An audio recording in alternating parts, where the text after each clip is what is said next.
at Edward Waters College. I'm A. Zachary Faison, Jr., President and CEO, and on behalf of all of our faculty, our staff, our students, and all of the members of the Board of Trustees, we want to welcome you to our venerable campus here at EWC. We certainly are delighted to be the host for the 2019 Gulf Coast Athletic Conference Basketball Tournament, and we hope you have an enjoyable tournament experience and really have an opportunity to engage in all of the offerings of our beautiful First Coast city here in Jacksonville. Have a great tournament experience and welcome to Edward Waters College.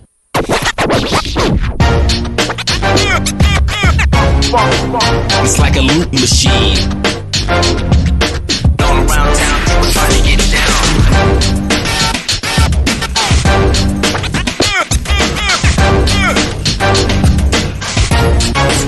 It's like a loop machine.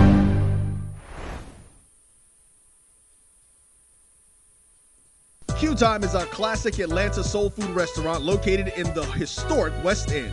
Q Time Soul Food is a family business started by Fred and Christine Crenshaw. Come on in, relax, and sink your chops into our tantalizing, mouth-watering, distinctive soul food with a twist, the Q Time way. 1120 Ralph David Abernathy Boulevard, or call your order in at 404-758-2881. Do you miss your mama's cooking? Then come on down to Q Time, an Urban Passport member. I've been waiting for days to come like this, better than ever before. And now I know there's more. Wherever you've been, whatever you've been through, we have a warm welcome waiting for you at more than 325 hotels around the world. Book today at DoubleTree.com. DoubleTree by Hilton, where the little things mean everything.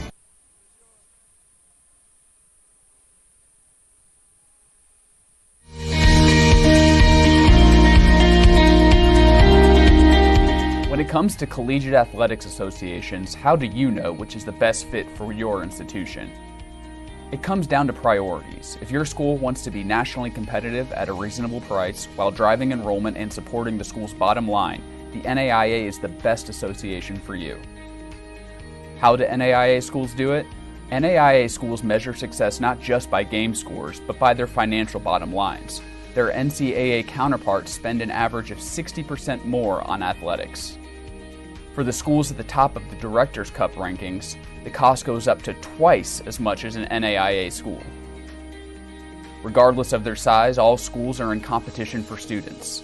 Student-athlete participation at NAIA schools has increased an average of 40% in the last 5 years. That's good for the student-athletes and provides vital support and financial stability to our member institutions. Moving from Division III to NAIA has given our athletics department a boost in recruitment, and it's been a definite step up in competition for our student athletes. We know the NAIA isn't the right place for every school, but for those schools wanting to offer quality, competitive athletics without the high price tag, the NAIA is the right fit. Take a closer look. You won't be disappointed. Are you hungry for authentic Caribbean food like jerk chicken, oxtail, red snapper, shrimp, tofu, and rasta pasta? Well, find your way over to Mango's Caribbean Restaurant, 180 Auburn Avenue, right next to Royal Peacock in downtown Atlanta. Them belly full, but we hungry. Mango's Caribbean Restaurant, open daily from 11 a.m. to 10 p.m. And on Friday and Saturday, we're open till 4 a.m. Come to Mango's and put some spice in your life. So we've got a good thing going. Mango's Caribbean Restaurant, 180 Auburn Avenue, right next to Royal Peacock in downtown Atlanta. For more info or directions, call 404-698-3992 or log on to mangoscaribbeanrestaurant.com. For instant coupons, text MANGOS to 313131. Tell your mama hungry, papa hungry, brother hungry. Mango's Caribbean Restaurant, authentic Caribbean cuisine. Open up the door, tell them mama hungry. The Citrus Sizzle is built on a strong foundation of onions, celery, and peppers layered with just the right amount of citrus. Citrus Sizzle is not too peppery and it's not too tart. It's a balanced symphony of lemon pepper flavors that are guaranteed to delight. This is Shay Bynes, founder of Kingdom Driven Entrepreneur and executive producer of the film Trust Fall. I believe in the power of a story to transform lives. That is why I decided to make this. Hello and welcome to Jacksonville, Florida, on the campus of Edward Waters College for the first men's semifinal game of today, the 37th annual Gulf Conference Athletic Conference Basketball Championship. Ryan Fulford is joined by Ron Mitchell. And Ron, it'll be a little hard to hear us early in this ball game, especially as we sit right behind a wonderful playing middle school band. But we've got a great matchup here today. The number 8 seed, Southern New Orleans Panthers, taking on the host, and number 6 seed, Edward Waters College Tigers. And Ron, the men's bracket has not gone to script at all. You have 3 lower seeds that produce wins in the opening round, and only one seed, the top seed, Tupelo advanced, but you had a 5 seed, a 6 seed, and a 7 seed. And so here we get a 6-7 matchup between Edward Waters College and Sino.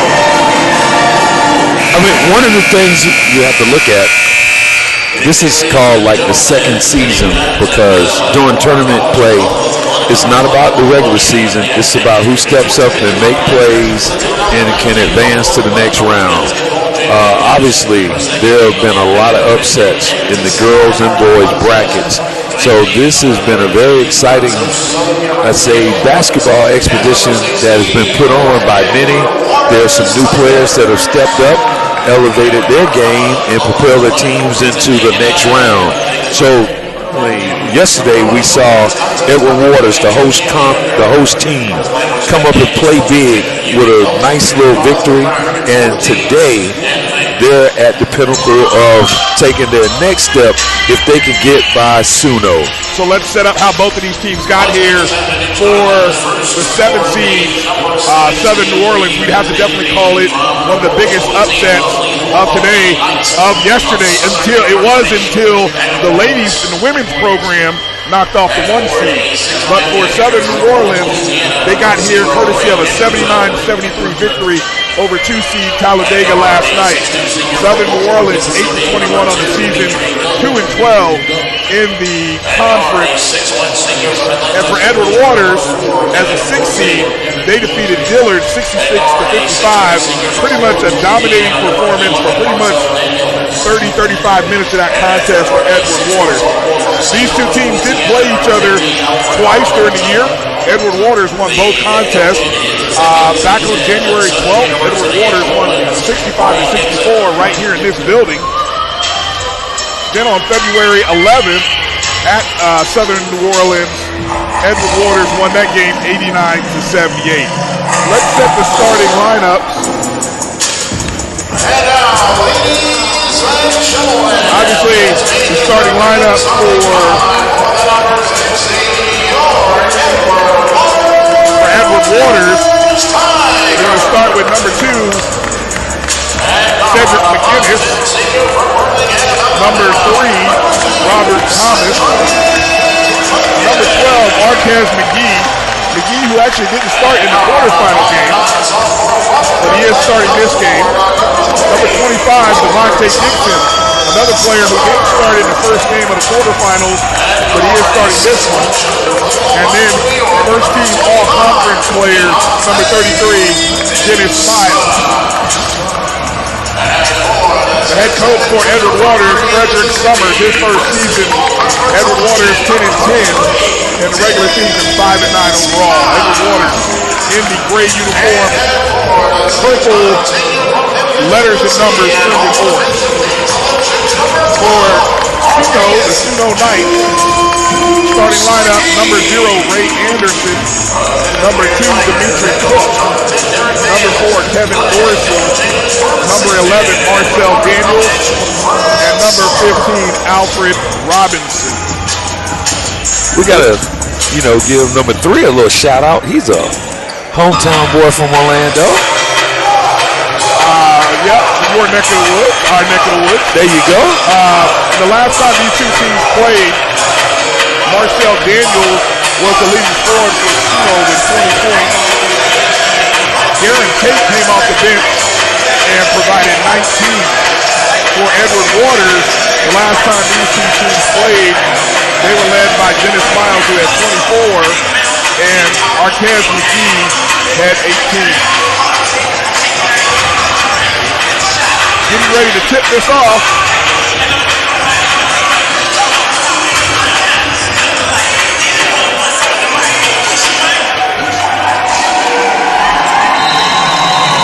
Dennis Miles and Ray Anderson both lined up here. As you can see, Suno in the gold uniforms, trimmed in baby blue letters and numbers trimmed in white. That's McGee, comes up with it off the Miles tip. And Edward Waters starts. That's Robert Thomas III with the ball in his hand. Being guarded by Kevin Dorsey. Thomas down low to McGee. McGee comes back up to Thomas. In the corner is McGinnis for 3. No good. Rebound Anderson for Suno. Anderson with the ball on the perimeter, tries to go by Miles, unable to, gives it up to Cook in the corner, comes off the screen, kicks it in the corner to Dorsey, nope, going to the basket is Dorsey, left hand, unable to finish that, rebound by Miles. Pushing the ball up the court, Thomas. A little early tempo, everybody's filling each other out. Very active hands and feet on both sides with the defensive pressure. He's double teamed up top, couldn't get rid of the ball. It's going to be a turnover. Out ahead, breaks to Suno. They've got numbers, 3-on-1, and there's a finish at the basket. Kevin Dorsey with the first 2 points of the ball game.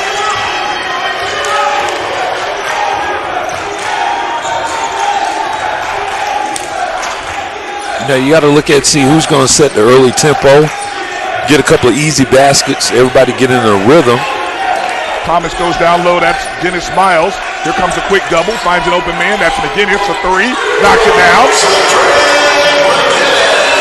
First basket and first lead of the game for Edward Waters. 3-2 is our score, 18-20.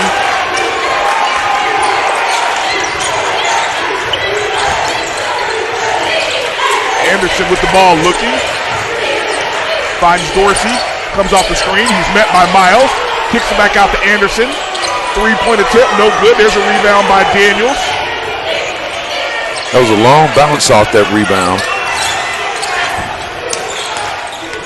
Dimitri Cook with the ball. Finds Anderson at the top.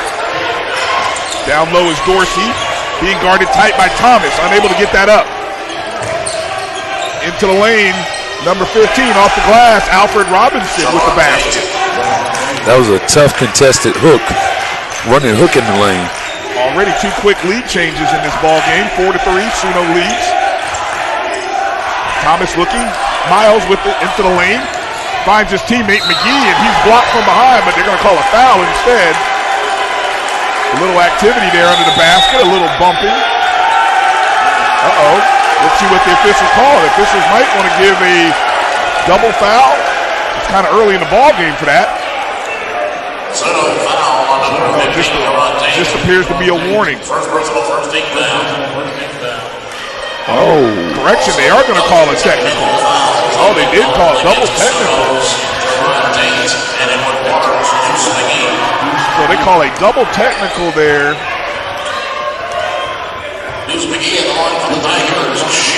Arquez McGee was called for 1, and I'm not really sure who the second one was.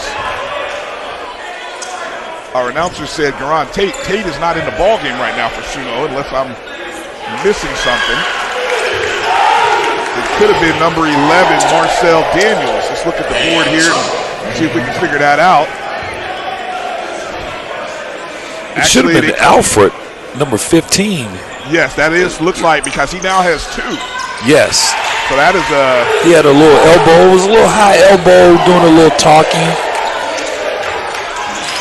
But in a game like this, you wouldn't want to give a double technical this early in the game. Well, they did, though. So, I mean, both players, unable to finish that was Dorsey off the rebound. I think the officials wanted to let guys know that we're not going to tolerate the extra jawing and the bumping. 5-4 lead for Edward Waters.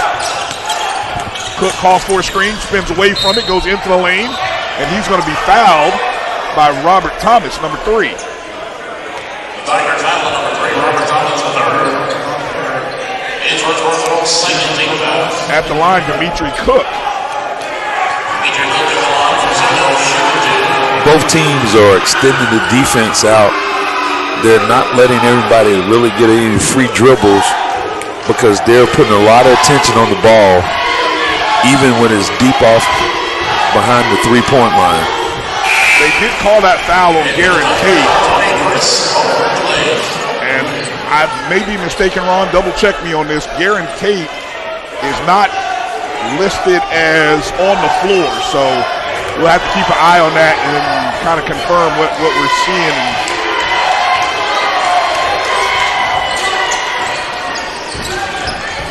Second free throw is good.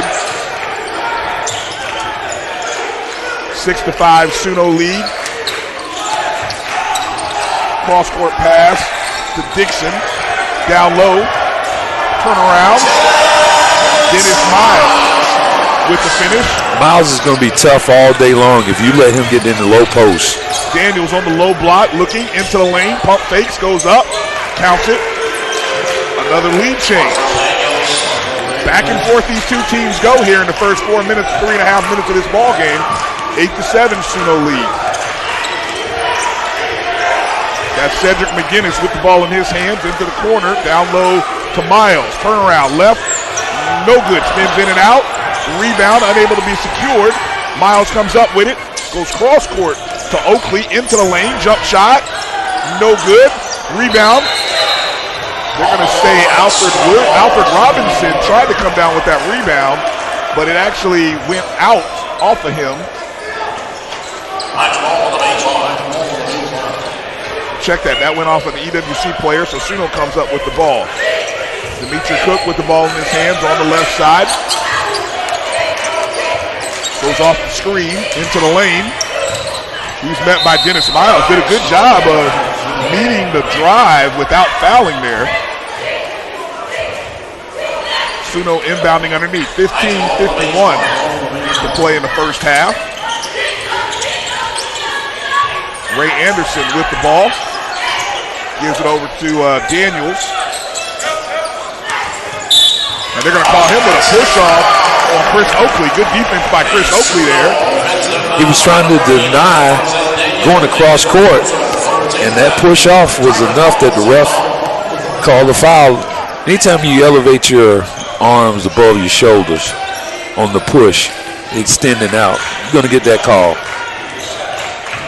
McGinnis on the left side of the floor, goes down low into Miles. Miles turn and face the basket. Quick pull-up jump shot, no good. Fight for it. Suno comes up with the ball. Out and running into the lane. Pull up by Dorsey.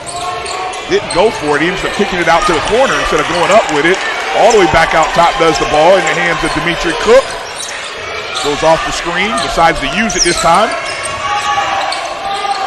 Into the corner is Robinson. Three-point attempt. It's good as he's falling into the EWC bench. 11-7 lead. He could have had an and one on that.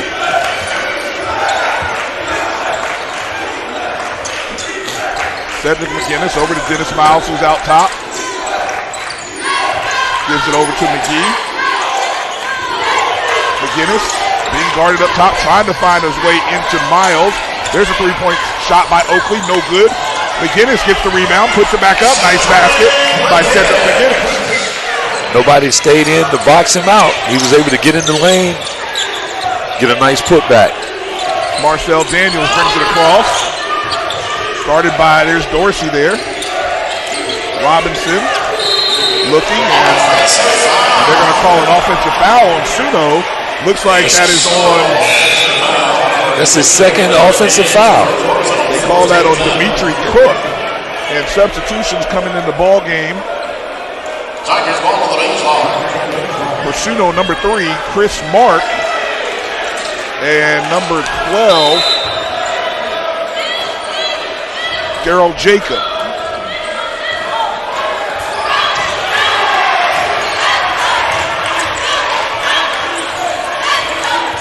Oakley with the ball in his hands. We should also mention checked in for EWC number 30, Rashad Morgan. McGinnis looking. There's McGee for 3. Left-hand shot, no good.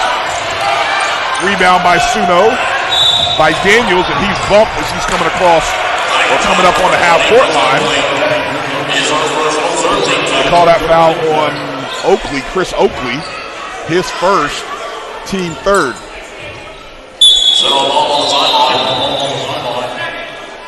13:41 remaining in the first half. Southern New Orleans with an 11-9 lead over Edward Waters. Chris Mark with the ball in his hands over to Anderson. Being guarded by McGee. Gives it up to Jacob at the top of the key. Anderson on the left wing. Hesitated, but they're calling for travel there. Little shuffle of the feet.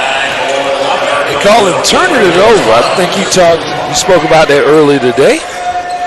That was the call. He turned it over. Another substitution for Edward Waters. Rashad Morgan came into the ball game. I missed who came in. There's McGee. A little pressure there by Suno. Edward Waters breaks it. There's a deflection. Recovered by McGee. Swings it over to the left side. From Dixon into the corner is Oakley. Back to Dixon. 7 on the shot clock, going towards the basket, off the glass. Count that as good. Devontae Dixon.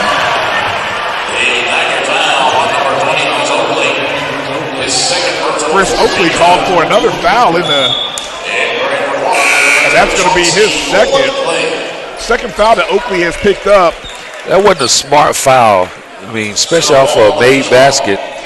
He ran in and tried to get a steal. Chauncey Blakely checked into the ball game. He's from Memphis, one of those Beale Street guys. 6-foot junior guard. Ball in the hands of Chris Mark. Pull up jump shot, no good. 2 Tigers there to rebound. It comes up. Blakely's ball, pushing it across half court.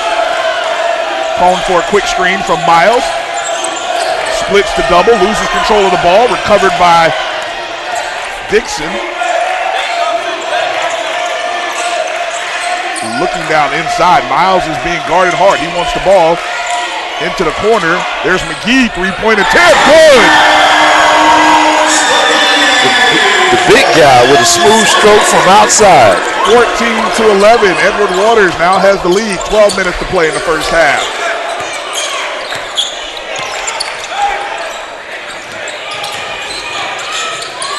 Into the lane, double teamed with Cook.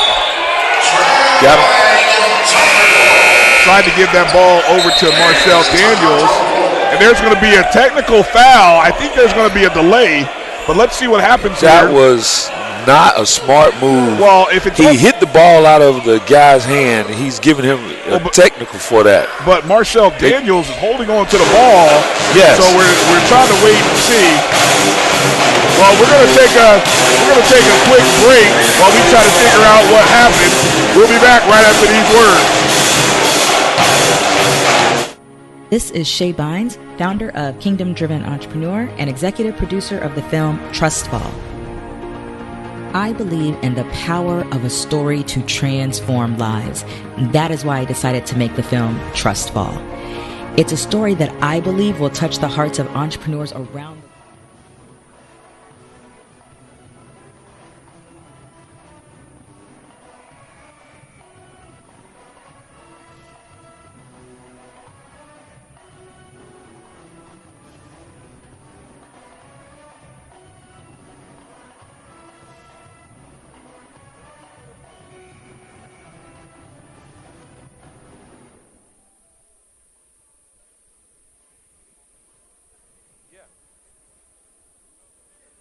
No. It'll be 21.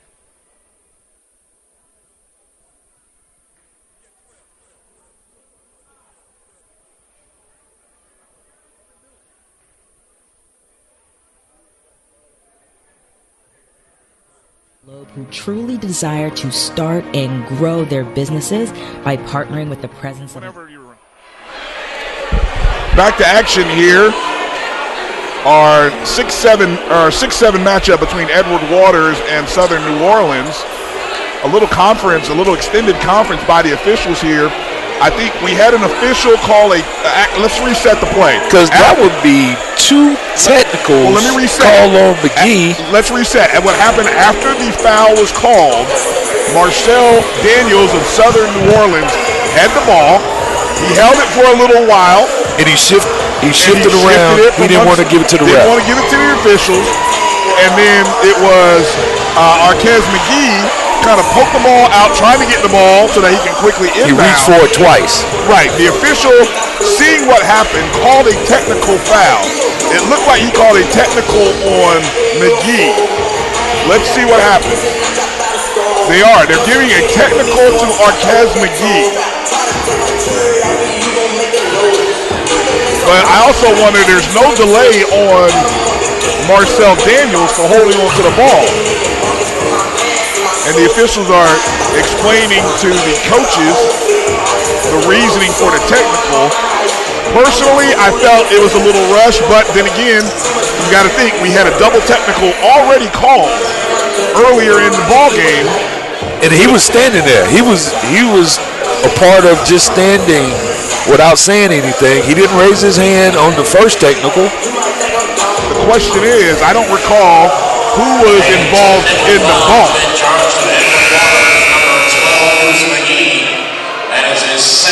And that is means he's ejected out of the game. Unbelievable.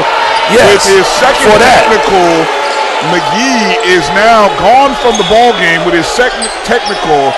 That is a huge loss for Edward Waters. For a game of this magnitude, well, any game, for you saying two technicals to be called on somebody and it really was not, I think, something big and flagrant. If you want to talk about awareness, the official should be aware of who and which Edward Waters player the technical was called on. And seeing that McGee was involved in that, I thought he was a little quick with his trigger. Both free throws on the technical are made by Marcel Daniels.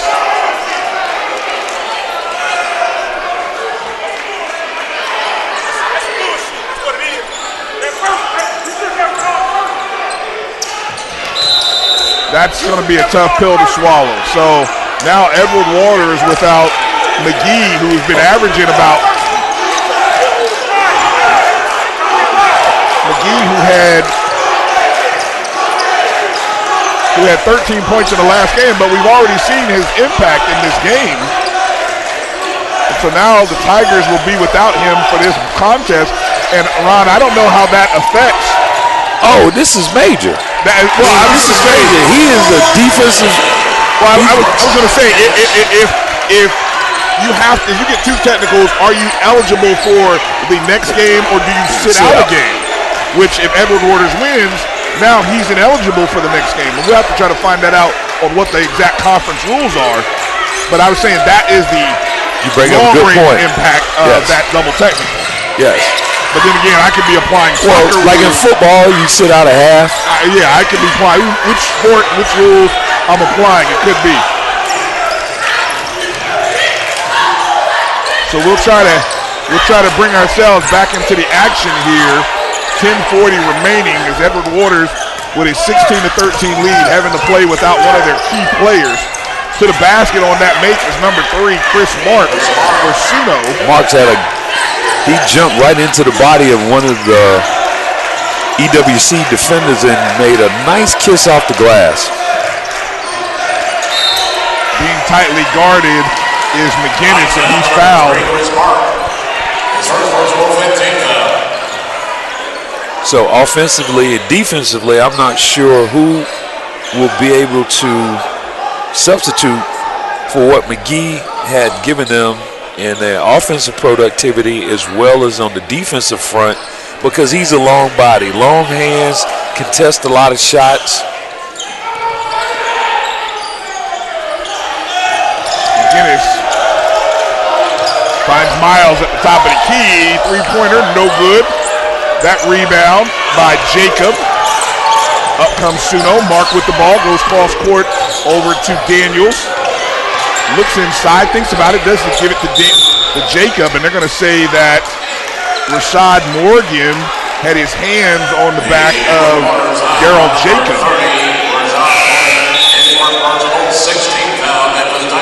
Into the ball game, Chris Oakley. Now Oakley has 2 fouls as it is, as he comes into the ball game for Cedric McGinnis. Inbound underneath for Suno.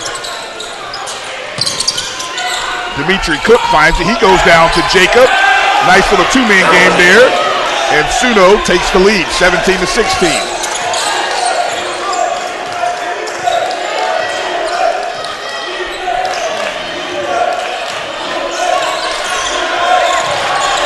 Blakely looking, driving to the bucket. Finds Oakley out on the wing, and they're going to call Oakley with a travel.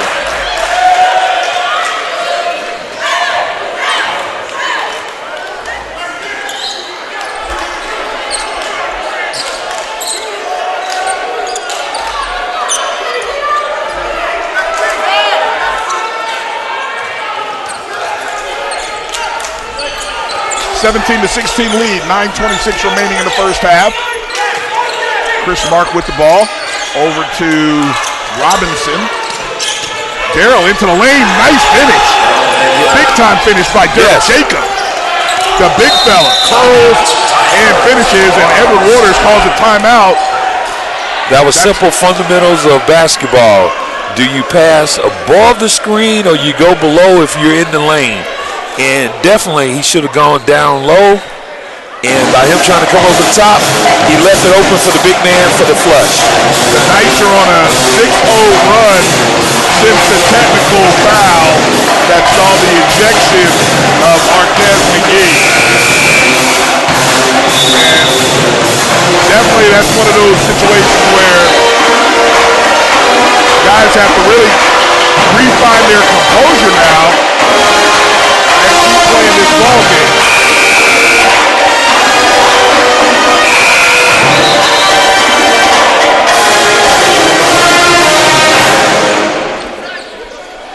It'll be Edward Waters' ball.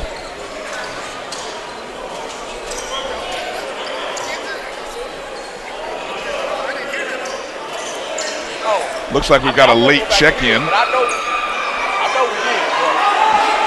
Next dead ball looks like that'll happen. Still waiting to start this ball game. Not sure what the officials are talking to Suno's head coach here. Actually, somebody did check into the ball game for Suno. Yeah.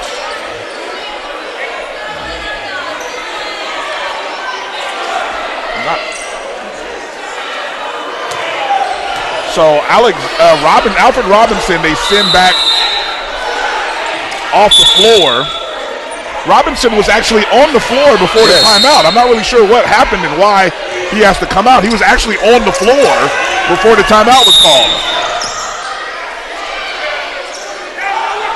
And now we've got some more. I think this is an issue maybe with the clock or the shot clock, one of the two.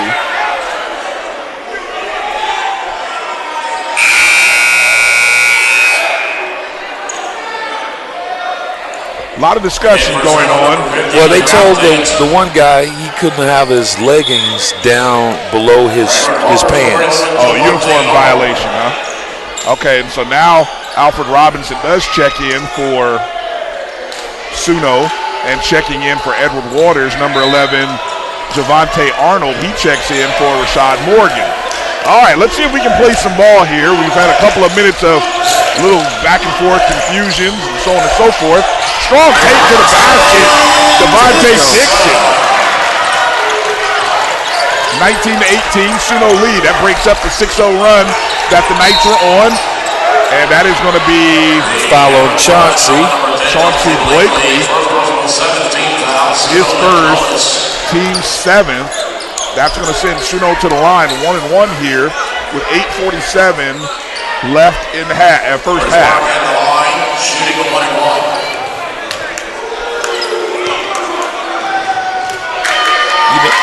By losing McGee, EWC think they're a little rattled at the point of losing him, but at the same time, this is tournament play.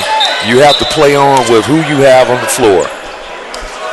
Chris Mark, the junior guard from out of New Orleans, makes the first free throw. Officials have to remind him to stay. You tried to get a little extra air time. You got to stay in the circle. Got to walk it all the way back to mid-court. He sinks it. Makes both free throws. Puts the Knights back up 3 points, 21-18, 8:41. Blakely with the ball, looking inside, driving into the lane. Three-point attempt by Oakley, no good. Blakely comes up with the rebound. Oakley over to Dixon.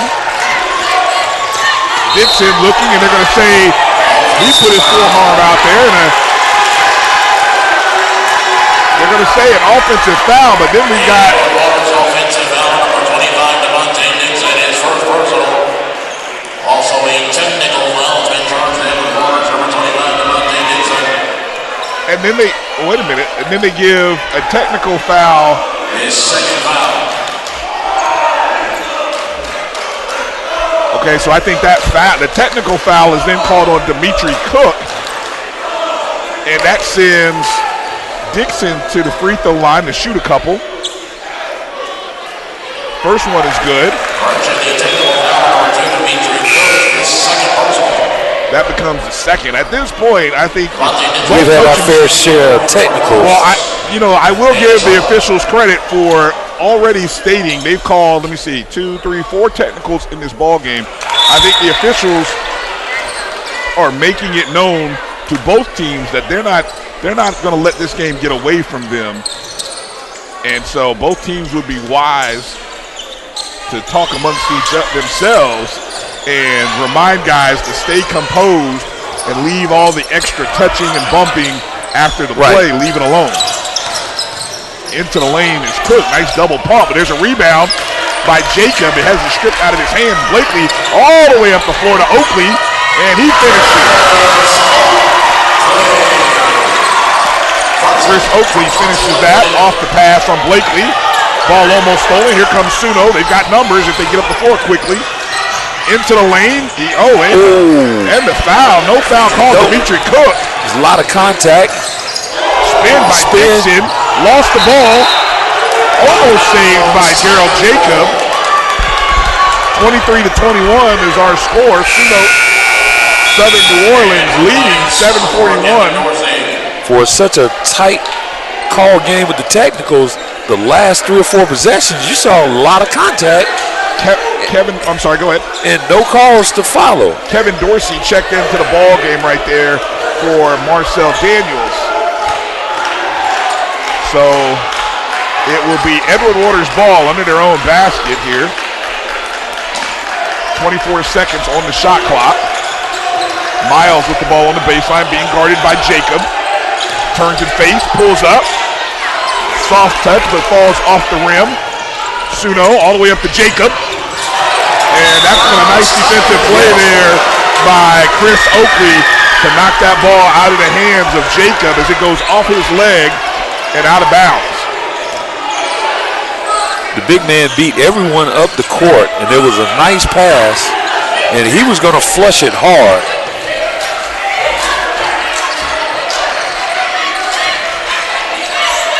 That's Arnold downloaded. Nice job inside to Dennis Miles. He looked for a half second. He was looking for Daryl Jacob, realized he wasn't there. Off the screen, away from the screen. Cook misses that, but Jacob comes up with it and he's fouled. Man, I know Dimitri Cook, he's kicking himself, trying to figure out how he missed that. But Daryl Jacob with the nice finish there.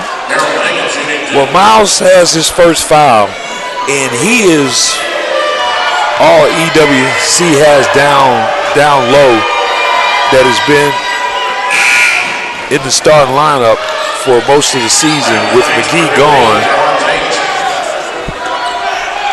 After him, it goes to Morgan. Jacob knocks down the first one, the 6'8"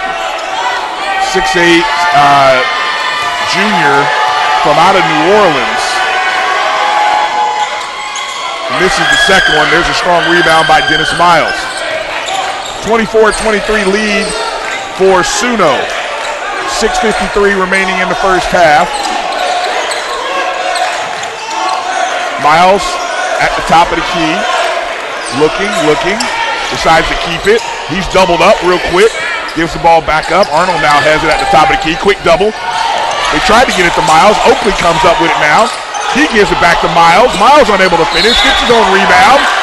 And he's going to be fouled, and he's going to go to the line as Daryl Jacob pleads his case down to the official. Foul number 12, Daryl Jacob is first personal. That is his first personal.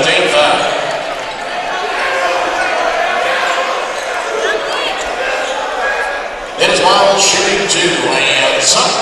Dennis Miles at the line.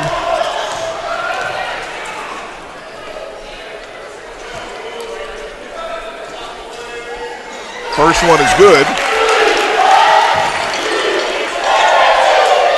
And some. Second free throw by Miles. Is good as well, and he gives Edward Waters the lead again, 25-24.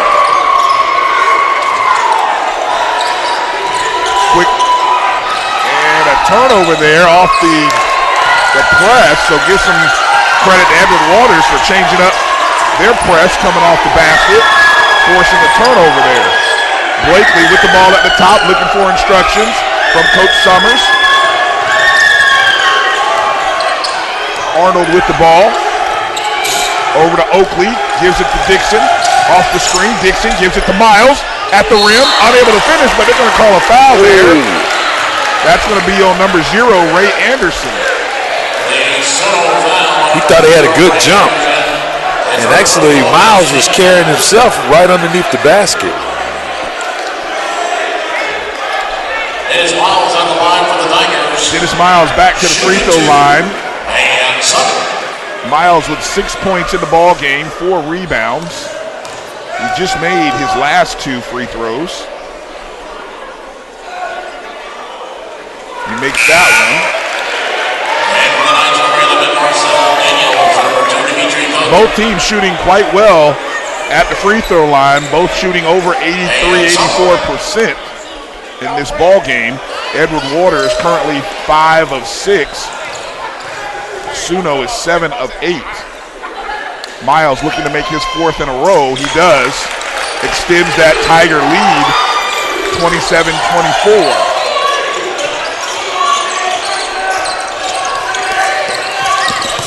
Kevin Dorsey, here comes a quick trap, gives it over to Daniels.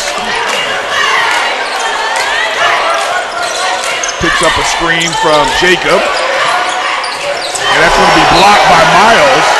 Dennis Miles with the strong block. 5:38 remaining.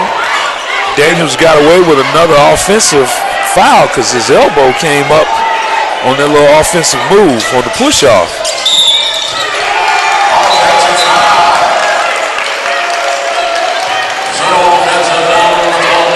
An offensive foul on Daryl Jacob there, possibly trying to free up a teammate there, but anyway, that's his second, team's 9th. And he will come out of the ball game, and checking into the ball game, number 24, Joshua Roan.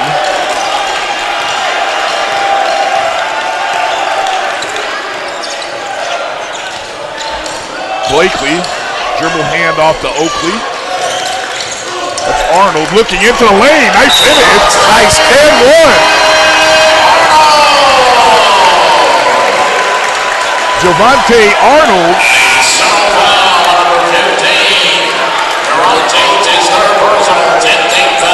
Alfred Robinson picked up his third.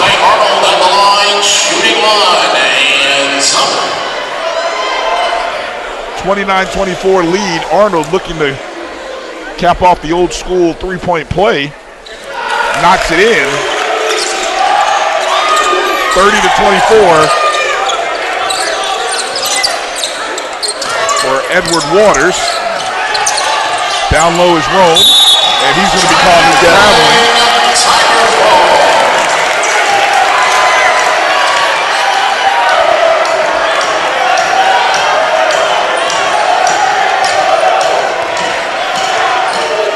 Looks to be the 10th turnover of the ball game there for Suno. Oakley trying to control the ball. Gives it back over to Blakely. Nice crossover. Gives it over to Miles. He's doubled up. Swinging the ball. Oakley has it on the left wing. Gives it up top to Arnold. Looking inside. Looking. He decides to pull up a three-pointer. No good. Blakely with the rebound. Brings it all the way back out as he gets a new shot clock. Dribble handoff. Dixon. Working off the screen from Miles. No good. Three-point. Yep. Rebound. Suno. Daniels pushing into the lane. It's stripped. And nice defensive play by Chris Oakley. Able to strip that ball out of his hands before he went up. Suno ball underneath.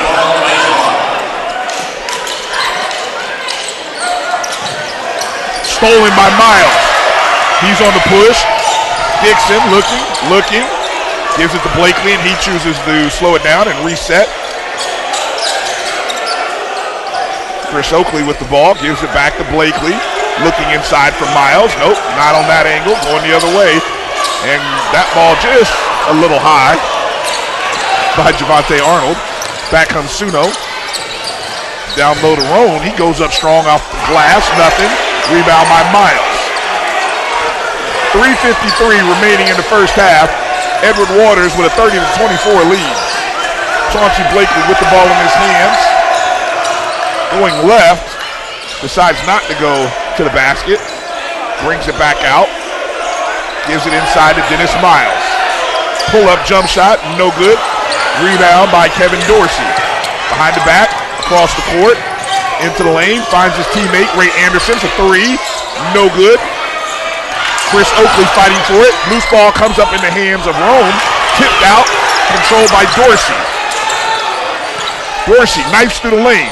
Stops, goes up and under, and count that basket. Kevin Dorsey with a nice finish. He got Arnold up in the air.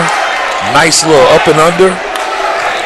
30-26, coming up on 3 minutes remaining in the half. And I believe we're going to have a timeout by Edward Waters. So we got 3:01 remaining in the first half. Our score, Edward Waters 30, Southern New Orleans 26. We're going to take a break, and we'll be back right after these words.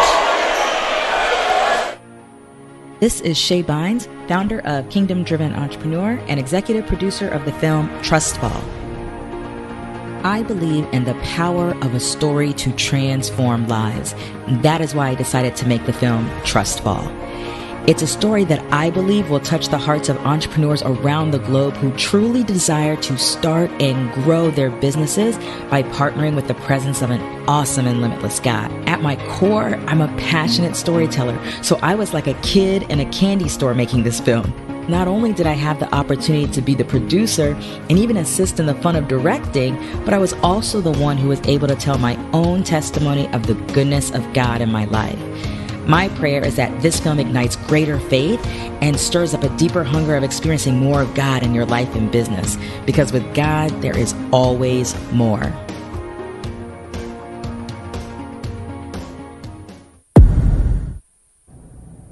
Greetings from the Destination Institute. This is Shay Bynes, founder of Kingdom Driven Entrepreneur and executive producer of the film. Coming out of the timeout called by Edward Waters, it will be their ball, 30-26 lead with 3:01 remaining in the first half. Looks like Cedric McGinnis checked into the ball game during that timeout. Just a set for Edward Waters. We've got McGinnis, Blakely, Arnold, Oakley and Miles on the floor for the Tigers. There's McGinnis in the middle. Swings it over to Oakley. He swings it into the corner to Arnold. Javante Arnold for 3 points. And Arnold has come in and made making good strides in place of McGee. There's a 3-point attempt. That's good by Kevin Dorsey. Dorsey matches it. Quickly up the floor is Blakely. For Suno defensively, Dimitri Cook, Dorsey, Marcel Daniels, Terrence Collins, number 23, checked into the ball game, and Ray Anderson, number 0 there.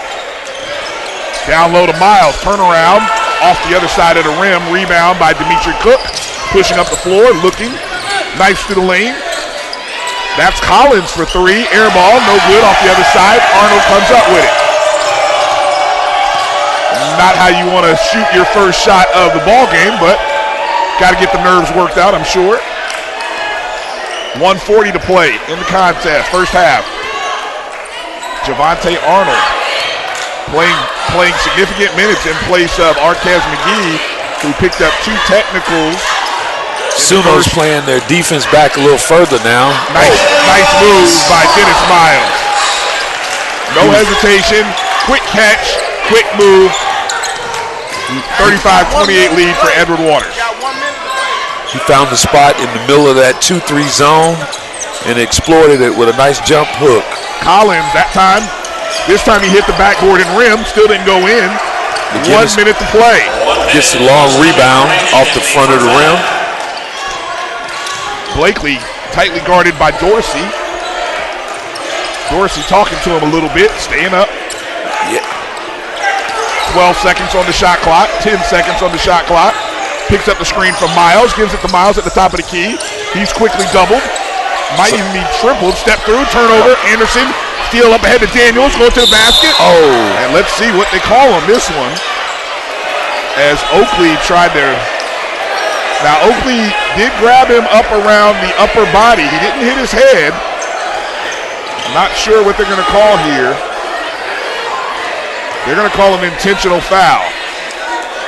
Yeah, that was uncalled for. At a time like this, why go grab someone? Well, if you're going to foul, knowing the momentum of the game is what it is. Yeah, I think you could have fouled him in a many number of ways. Yeah, instead of without grabbing. You never want to, and I think for the safety of the player, you don't want to grab a guy who's about to go up in the air. This game has been called in such that you would not want to escalate anything. And for Oakley, it's his third. That's another thing that it's like, you just committed your third, and that's going to affect him in the second half, I'm sure. Usually it would. Daniels missed the first one. Suno's been a good free throw shooting team thus far in this ball game. Both teams actually have shot very well. You get free throws and you get the ball back. And I know you wanted to make a comment on the McGee situation. At halftime, we can come out at halftime and talk on that.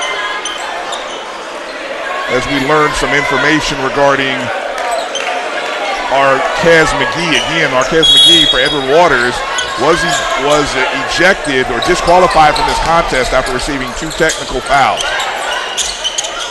Ray Anderson in the corner, 31 seconds on the clock. There's still 23 on the shot clock, so Suno does have to get a shot off before the end of the half. Dorsey calling for instructions, 15 on the shot clock, calling for a screen. He's going to get it from Anderson, goes off of it, into the lane, kicks it in the corner. Collins, it's blocked by Miles. 4 seconds, 3 seconds on the clock. Collins, and unable to finish that, but they're going to call a goaltending. Oh, wow. They're going to call goaltending on Dennis Miles. Man, Terrence Collins, we're looking to Did he hit the rim? I didn't see that. Well, I did see the rim shake. He could have impacted the rim, which thus caused the goaltending. 6 seconds left. Blakely pushing up quickly. Goes cross court. That's Arnold. Pump fake. Three-pointer. No good.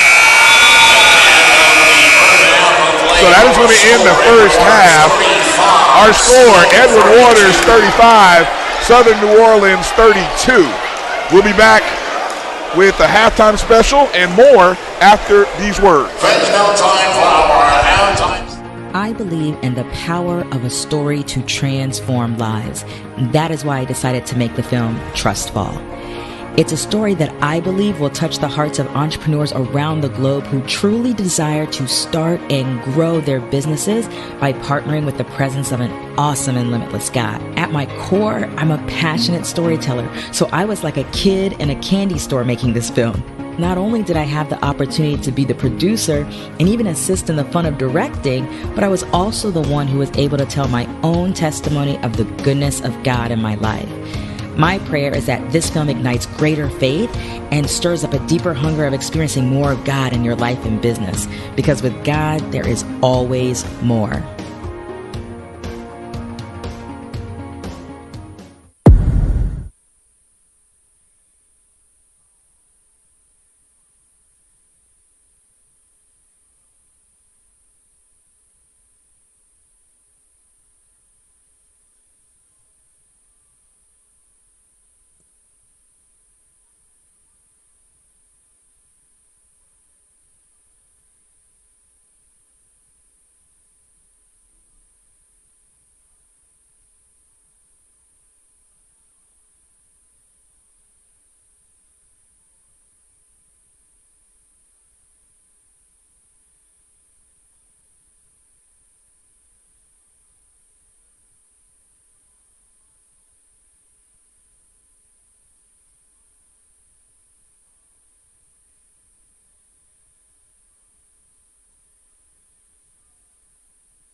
Greetings from the Destination Institution of Emerging Eminence at Edward Waters College.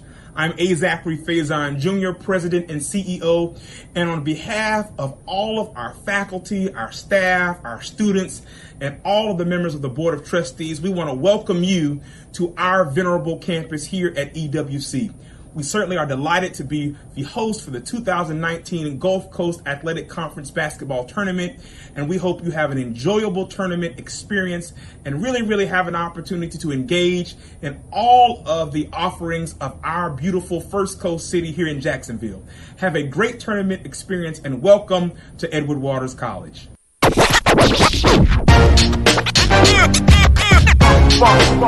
like a loop machine. Around town, people trying to get down.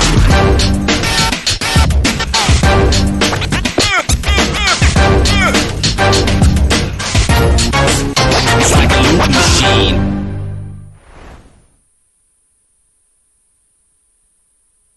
Q Time is a classic Atlanta soul food restaurant located in the historic West End. Q Time Soul Food is a family business started by Fred and Christine Crenshaw.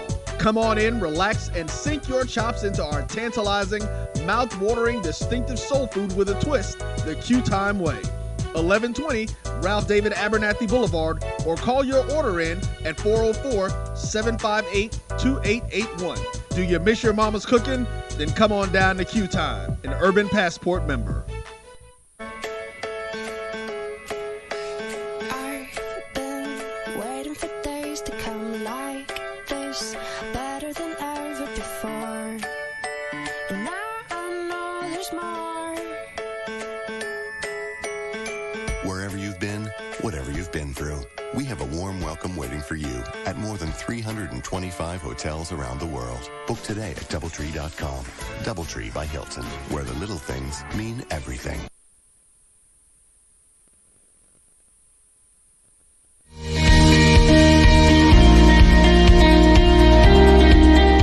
When it comes to collegiate athletics associations, how do you know which is the best fit for your institution?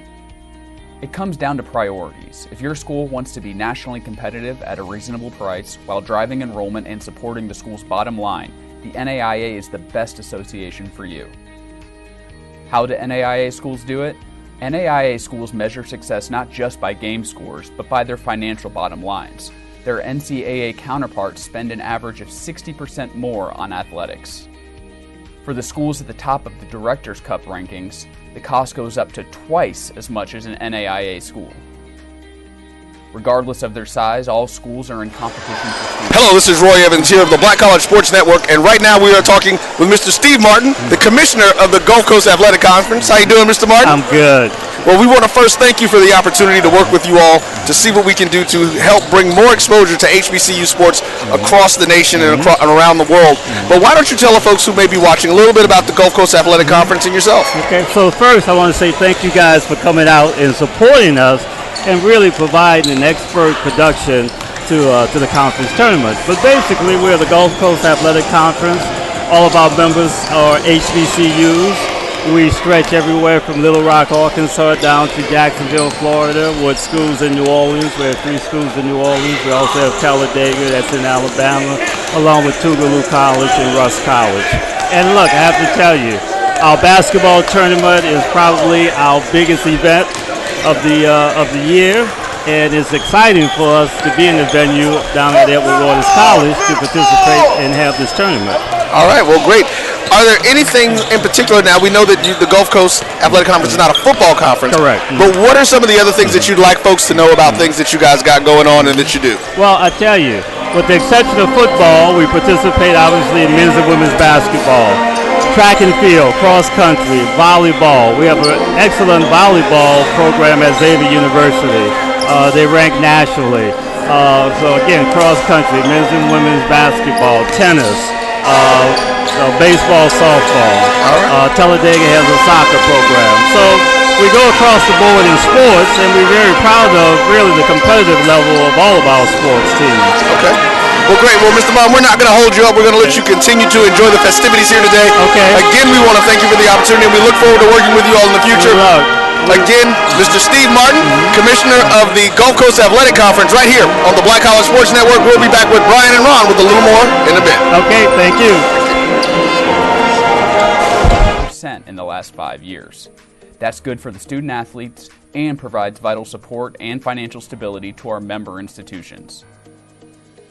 Moving from Division III to NEI has given our athletics department a boost in recruitment, and it's been a definite step up in competition for our student athletes. We know the NAIA isn't the right place for every school, but for those schools wanting to offer quality, competitive athletics without the high price tag, the NAIA is the right fit. Take a closer look. You won't be disappointed.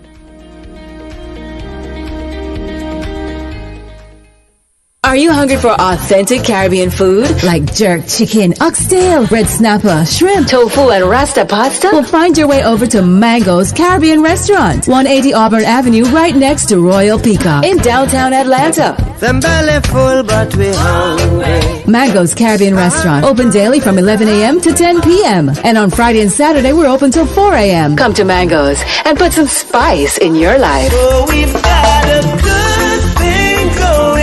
Mango's Caribbean Restaurant, 180 Auburn Avenue, right next to Royal Peacock in downtown Atlanta. For more info or directions, call 404-698-3992 or log on to mangoscaribbeanrestaurant.com. For instant coupons, text MANGOS to 313131. Tell your mama hungry, papa hungry, brother hungry. Mango's Caribbean Restaurant, authentic Caribbean cuisine. Open up the door, tell them mama hungry. The citrus sizzle is built on a strong foundation of onions, celery, and peppers layered with just the right amount of citrus. Citrus sizzle is not too peppery and it's not too tart. It's a balanced symphony of lemon pepper flavors that are guaranteed to delight. This is Shay Bynes, founder of Kingdom Driven Entrepreneur and executive producer of the film Trust Fall. I believe in the power of a story to transform lives. That is why I decided to make the film Trust Fall. It's a story that I believe will touch the hearts of entrepreneurs around the globe who truly desire to start and grow their businesses by partnering with the presence of an awesome and limitless God. At my core, I'm a passionate storyteller, so I was like a kid in a candy store making this film. Not only did I have the opportunity to be the producer and even assist in the fun of directing, but I was also the one who was able to tell my own testimony of the goodness of God in my life. My prayer is that this film ignites greater faith and stirs up a deeper hunger of experiencing more of God in your life and business, because with God, there is always more.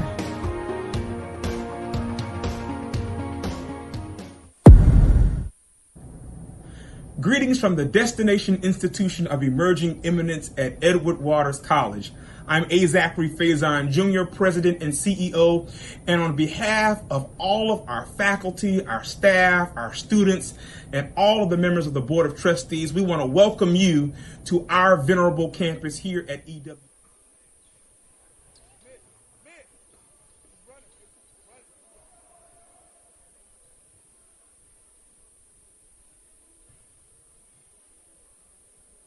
Yeah. As we're about to start the second half, Suno will be taking the ball out from side out.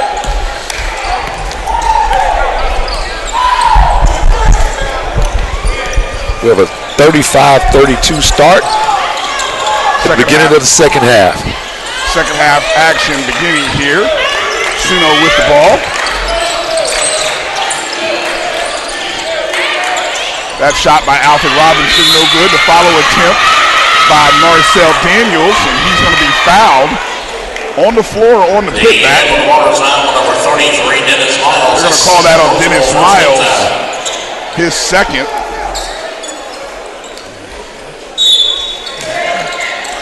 Team first of the half. Anderson, no good. EWC starting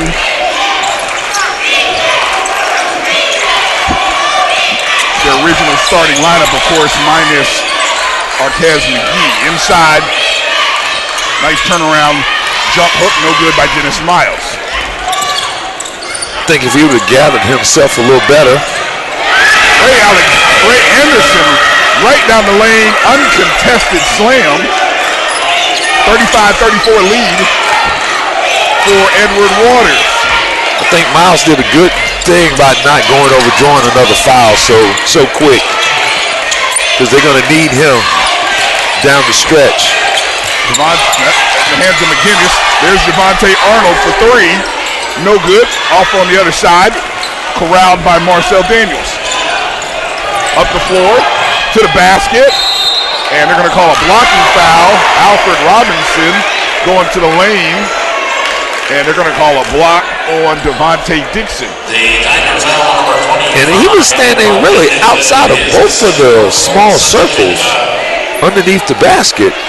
He may not have been set, though, when Robinson started his drive to the bucket.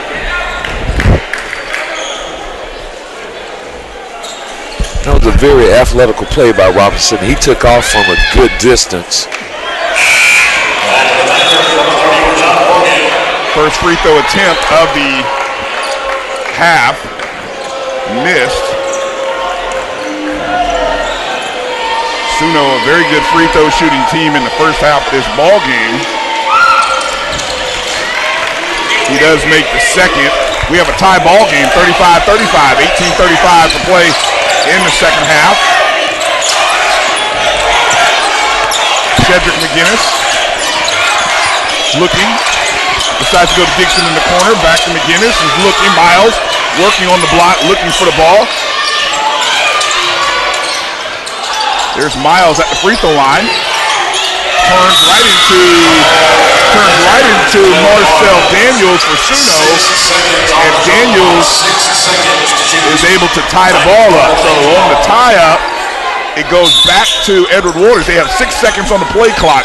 Dixon in the corner, looking, no good. Good play by Ray Anderson there. Marcel Daniels being tightly guarded by Robert Thomas. Down low to Cook. Cook into the lane off 1 foot, no good. Rebound, Rashad Morgan gives it over to Robert Thomas. We didn't see much of Robert Thomas in that in the second half of the first half. Calls for Dixon.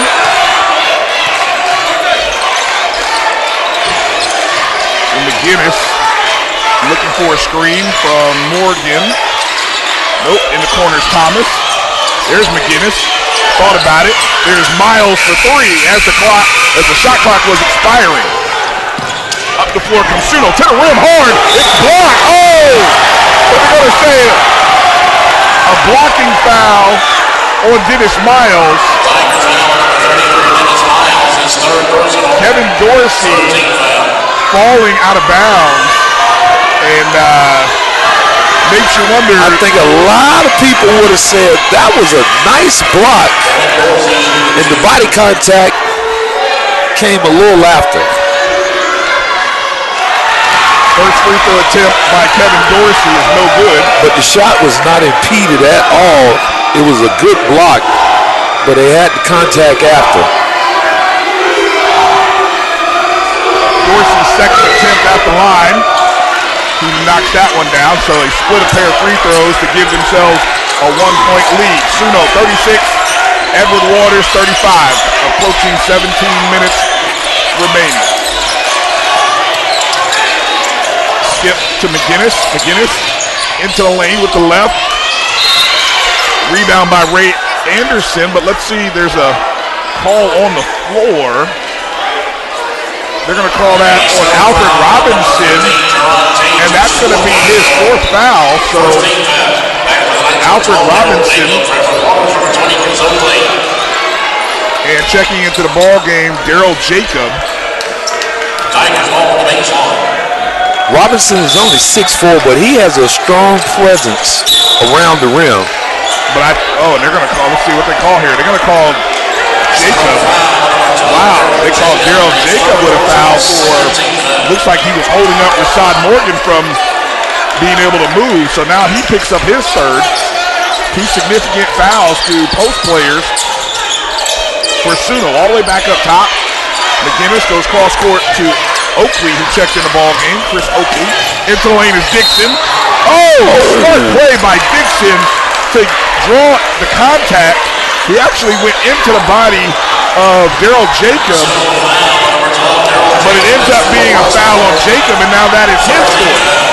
He's not liking it.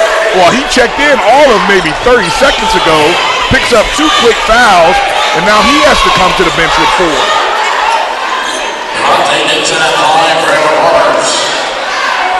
That was a smart play by the guard.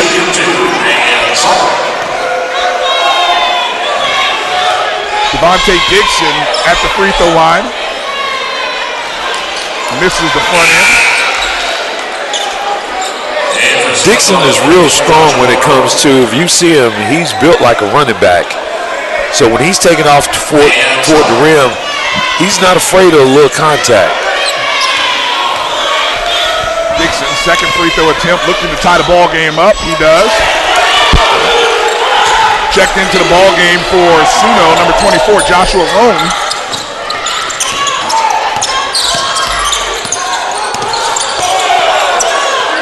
Marcel Daniels trying to get across, being tightly guarded by Chris Oakley.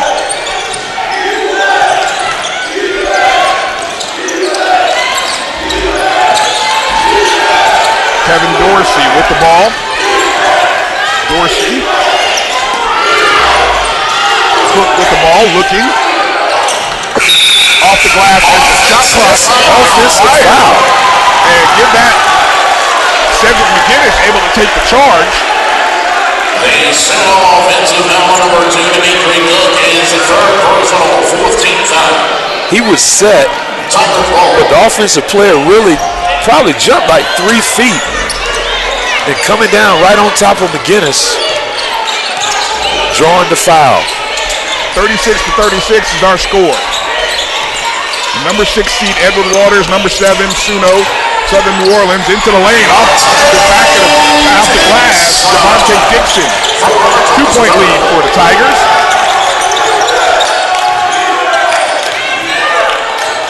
Anderson gives the ball back to Marcel Daniels, going baseline, reverse layup, and nice follow by.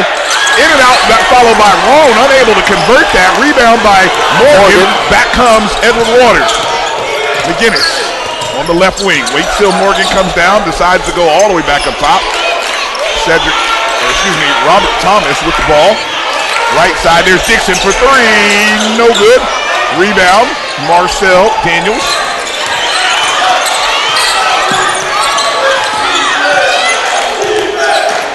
Over to Anderson. Anderson goes left. Nice little bump. Gets that one to fall. That's a strong move by Ray Anderson to tie the ball game up at 38.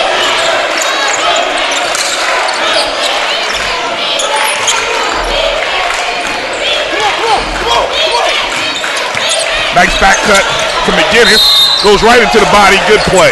Perfectly set up by McGinnis. As you can see him letting Robert Thomas, he recognized that his defender was playing over top of him and that there was nobody to help in the paint. So that was a perfectly set up backdoor cut.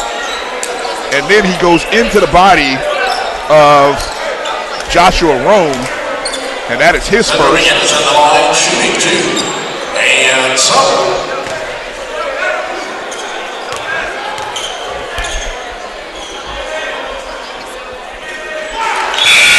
Cedric McGinnis' first free throw attempt of the ball game, knocks that down. And McGinnis with his 7th point of the ball game. He'll shoot another free throw here. And that one rolls out. 1-point lead for Edward Waters. They're playing a 1-2-2. Full court press. Kevin Rapp, number 13, with the ball in his hand there, checked in for Suno on that last dead ball. Ball in the hands of Joshua Roan. Daniels, Marcel Daniels, and he's going to be fouled, it looked like, by Thomas, Robert Thomas. The Edward Waters foul, number 3, Robert Thomas III, is his second personal, 4th team foul. This game, Ron, appears to be playing out much like the last time these two teams played here at Edward Waters, in which Edward Waters won 65-64. But I think the intensity of this game is on a higher level right about now. It's a greater stake. Lob, and that's going to be on Robert Thomas as he was doing his best to try to keep Marcel Daniels from posting up. And that is going to be Thomas's 3rd, team 5th. Daniels has him about 4 inches. Thomas comes out of the ball game. Chauncey Blakely comes in. Inbound underneath for Suno. Rapp inbounds, and he tried to get the ball to Dimitri Cook, but they're going to say it was deflected and ends up going off of Cook. It'll be Edward Waters' ball. 14-11 remaining in the ball game. 39-38 lead for Edward Waters. The host school, the 6th seed, looking to advance to a Sunday championship. Chris Oakley hands off to McGinnis. McGinnis off the screen, and they're going to call a moving screen on Rashad Morgan. The Edward Waters offensive foul on number 10, Jones, number 30. Rashad Morgan, second personal, 16th foul.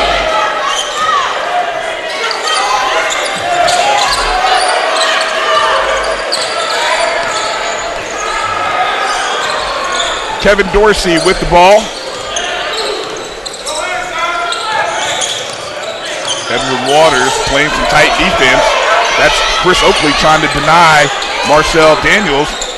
Daniels gives it over to Roan at the top of the key. There's Rapp again, looking inside, and they're going to call a foul. Let's see who that foul ends up being on. Number 2. They're going to call that on Cedric McGinnis. I believe it'll be on the floor, though. No, check that. It'll actually be 1-1 because now Edward Waters picks up their 7th team foul. At the line, Kevin Dorsey, who's already 8 points, 1 for 2 at the line today, missed that front end of the 1-1. Quickly up the court is Chauncey Blakely. Hesitates. Hand off to Dixon for 3. Oh, he was fouled. Yes. Yeah, they called that one on Marcel Daniels. He wasn't quite squared up. He was on Dixon's side, and Dixon smartly recognized that and shot it. I don't even think he had intentions of making. He just knew that if he got the ball up, he'd probably get the foul call. Smart play by Dixon. He's at the line shooting 3 now.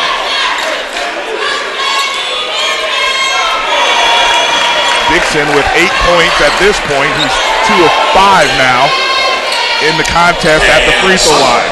Hey, a part about being a great offensive player, you got to know how to create your own fouls, get yourself to the line, add to your point totals production for every game. And also get the other team in foul trouble so you can take advantage of these bonus 1-and-1s. Dixon shooting the last free throw, and he makes that. So he hit 2 out of 3, and he gives Edward Waters a 41-38 lead.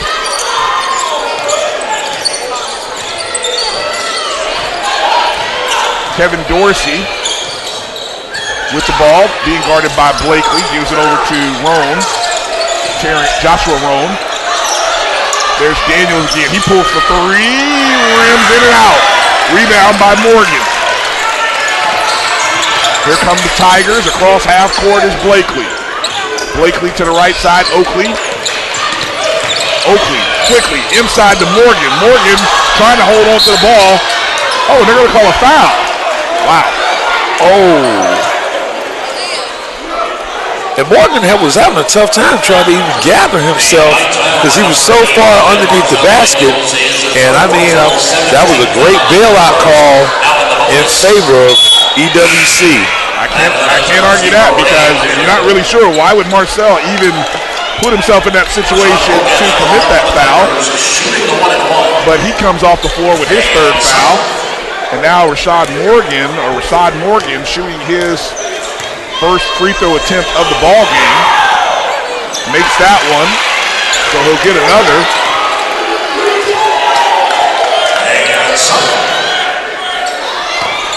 Edward Waters with a 4-point lead, looking to build it to 5. Makes that one. The big man making 2 nice free throws. They're going to need more offensive productivity out of him since McGee is out of the game. Anderson into the lane. There's Cook driving baseline, but he is going to be fouled underneath on the baseline. Most times when offensive players go underneath and they don't have any offensive move, he was trying to make a pass. Devontae Dixon commits the foul, his 3rd, team's 8th, and at the free throw line, Dimitri Cook shooting 1-and-1. He's already 2 for 2 at the line today.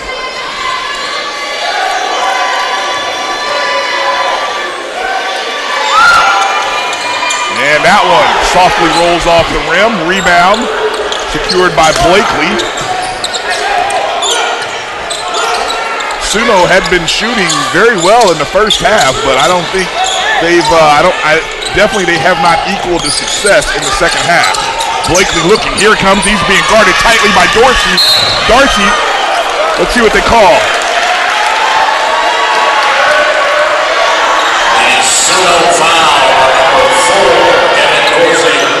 They call that foul on Kevin Dorsey. I give some credit to Dorsey because he recognized that Blakely was looking for an either instruction from the coach or he was looking for some movement from his team, and he jumped on the indecision. The problem was Blakely did a good job of shielding him from getting that ball. And so now Blakely will It was close to being a side, just ball out of bounds.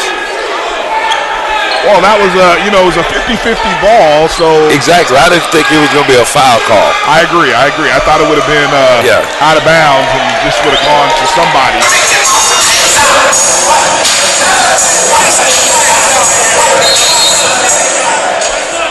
Shooting 1-on-1, Chauncey Blakely, his first free throw attempt of the game. Rolls off the rim, no good. He's guarding Kevin Rapp. He put some pressure on him. He might force a turnover if he stays up there long enough. Barely getting across the line is Rapp. And Brian Gibson called that timeout, not happy with the fact that nobody came up to help. Well, Rapp hadn't been in the game a lot, and that type of pressure coming at you defensively, he didn't have a free step without a hand or a swipe coming his way.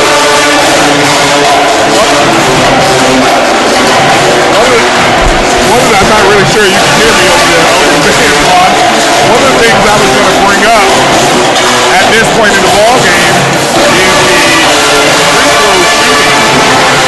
At this point in the ball game, Edward Waters is 14-19 shooting at the line, while Southern New Orleans is 10.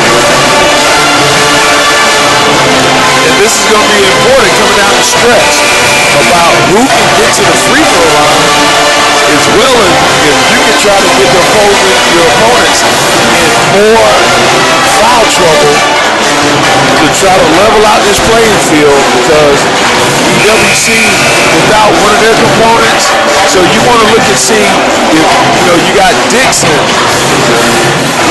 Daniels, over here on shooting. Hey, he's a force underneath, and pulling him off the floor, somebody else is going to have to step up and make some plays.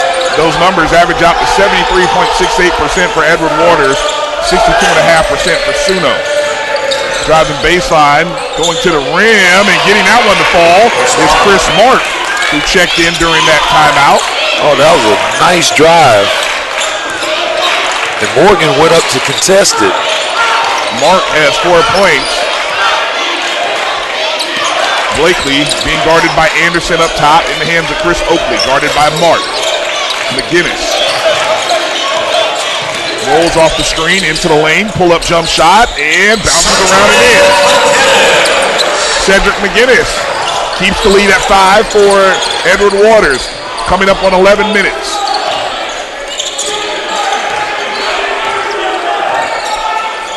Chris Mark with the screen. There's Anderson, three-point attempt, no good, comes up short. Good rebound by Morgan. Blakely has the ball in his hands. Gives it over to McGinnis. They run their 4 out up high. Looking to see, can they move it from side to side and get some backdoor action. Right to the basket is Blakely. Nice finish with the left hand. You got Morgan playing up on the free throw line, and they're taking advantage of these free lanes to the basket. Yeah, exactly. I feel like Edward Waters with their 4-guard, 1-in offense right now. That might be a block. Oh, yeah, because he was inside. It looked like he was inside the circle. Now, I'll admit, I don't know which circle is the actual circle that counts, because you got 2 of them. I would imagine it's the white one. Yes, the men's will be the white extended one. Chris Mark at the line, shooting 2. That foul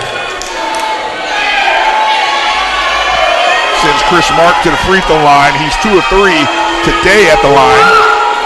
And that one rolls off. Number 33, Dennis Lyons.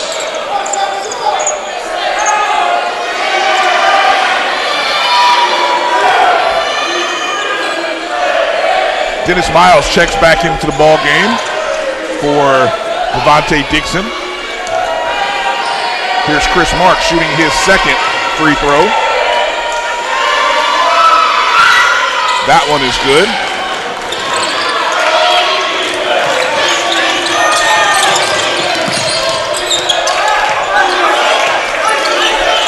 (47-41). 6-point lead for the Tigers. Here comes the high screen.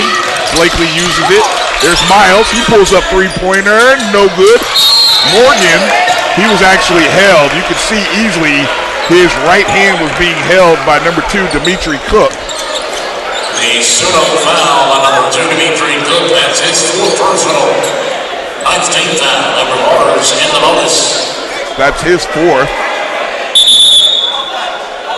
Sean Morgan on the line for the Tigers. Shooting. Sean Morgan shooting. And something. It's a 1-on-1 situation here. Knocks that one down. Morgan has a nice touch for a guy that doesn't have a lot of offensive moves around the basket, but at the line, he has a sweet little elbow rotation. 3 for 3 today. And gets that soft touch. He is 4 for 4 at the free throw line. That's where all of his points have come today. You got to say, man, shoot the ball. Shoot the ball. Tigers moving to a 1-2-2 to kind of slow the game down, possibly get a trap here. Ray Anderson with the ball in his hand. Tries to go back, cut to Mark. Mark double clutches. Rebound by Dennis Miles. 49-41 lead. 8-point lead, I believe, is the largest lead of the game for Edward Waters as they are trying to separate. This is that point of the game where you feel like Suno needs to get a run and some stops if they're to stay in this ball game. There's Miles on the block.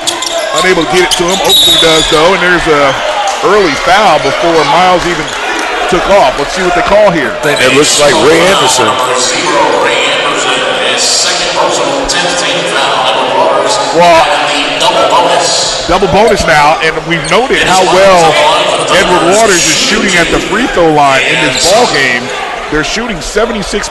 If they stay at that mark, they're going to quickly pull away from It's kind of hard to beat when you're shooting an average like that. Well, I always say, good championship teams shoot 70% or better at the free throw line. There's Dennis Miles. And the big guys, they're shooting with a nice touch. Well, you know, Miles now is 5 for 5. Rashad Morgan is 4 for 4. McGee, before he fouled out, he was 2 for 2. So, as you said, the big guys have not missed at the free throw line. I hope I just haven't jinxed Dennis Miles. Thank you. Knocks that down. 10-point lead for the Tigers. 9:11 to play in the half. Separation time. 9:05 remaining. Suno needs to get a run. Back in the ball game is Marcel Daniels. Ray Anderson over to Mark. Robinson. Turnaround jump shot, no good. Let's see, we got a loose ball. And several guys have 4 fouls on, so it's this interesting. might be Daniels. That might be it for Daniels, if it is.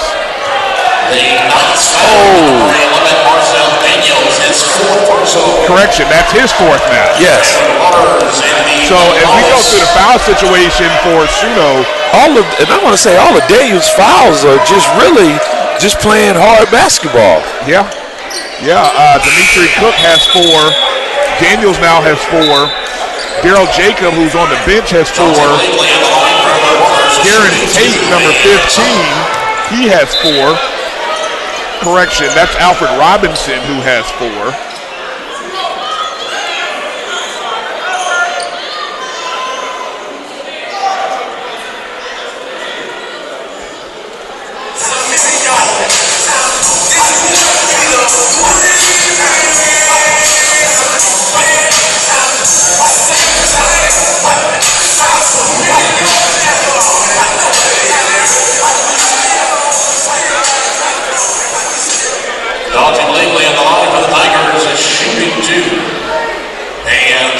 Chauncey Blakely, 0 for 1 today at the free throw line. He's shooting 2. Everything's in the double bonus right now for Edward Waters. Every time they go to the line, makes that one. the build continues to grow every time you go to the line, the opportunity to build the lead. Kevin Dorsey checks into the ball game. Now they only have one guy inside the box lining up for the rebound. Second attempt is good by Blakely. The shoot percentage is so good, why even put anybody in the box? Edward Waters comes back into the man-to-man. Ball in the hands of Chris Mark there. Goes off to the screen, into the lane. That ball goes off the hands of Ray Anderson. Not sure he was ready for that pass or it just caught him by surprise. Suno down by 12 with 8:36 to play. Looks like they're going to come up into a full court man-to-man, possibly a 2-2-1 here. Yep, into a 2-2-1. Up ahead is Miles. He has the ball. Quick, here comes the double. Splits it. Let's see what they call it. Let's say that ball actually went off a Suno player. Not really sure the high-low works that well between Miles and Morgan. Morgan was actually coming to the ball as Miles was dribbling towards the lane. Inbound underneath. 16 seconds on the shot clock. Miles has it in the corner. Goes skip pass all the way over up towards us to Blakely. Blakely on the move. Behind the back. Hands off to McGinnis. He pulls up. Got it. Cedric McGinnis with the shot with 3 seconds left on the shot clock. 14-point lead for Edward Waters. And there's a timeout by Suno coach Brian Gibson. 8 minutes to play. 8 minutes so Edward Waters can advance to the championship game if they keep this up. We're going to take a break. We'll be back right after these words. Greetings from the Destination Institution of Emerging Eminence at Edward Waters College. I'm A. Zachary Faison, Jr., President and CEO, and on behalf of all of our faculty, our staff, our students, and all of the members of the Board of Trustees, we want to welcome you to our venerable campus here at EWC.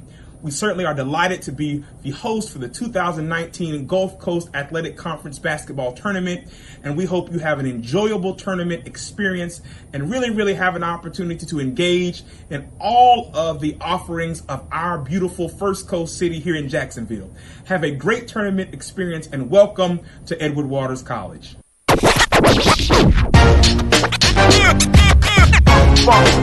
It's like a loop machine. Around town, people trying to get down.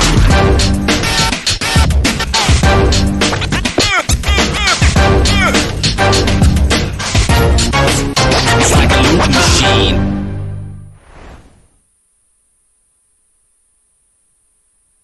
Q Time is our classic Atlanta soul food restaurant. Back to live action. Suno inbound into lane, and there's going to be a foul there as Kevin Dorsey attacks the basket, and he is fouled by Rashad Morgan. That's going to be his third. Suno now in the double bonus. Kevin Dorsey on the line will shoot 2.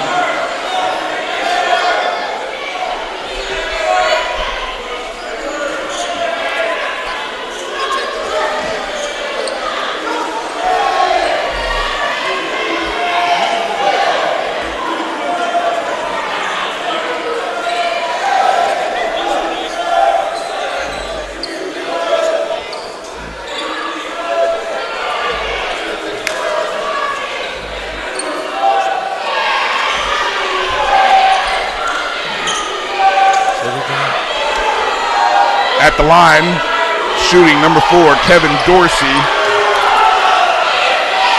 Shooting 2. Both teams in the double bonus right now. Misses the first one. I want to take a second to make a quick apology here. I'm gonna own this one. I'm gonna own this one. Ron said he wants no part of this one. Second free throw is good by Dorsey. I'll explain in just a moment. 2-2-1 by Suno, getting the ball up the floor. Edward Waters, good job by Cedric McGinnis to get that up the sideline.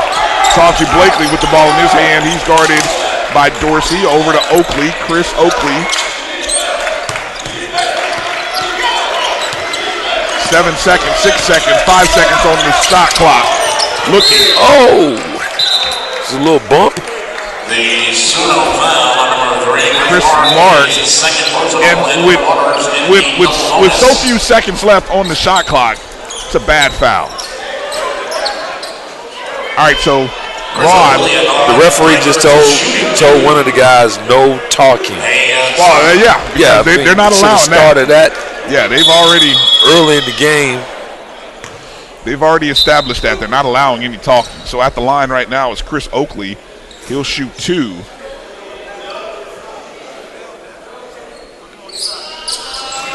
And he misses the first one off the front of the rim.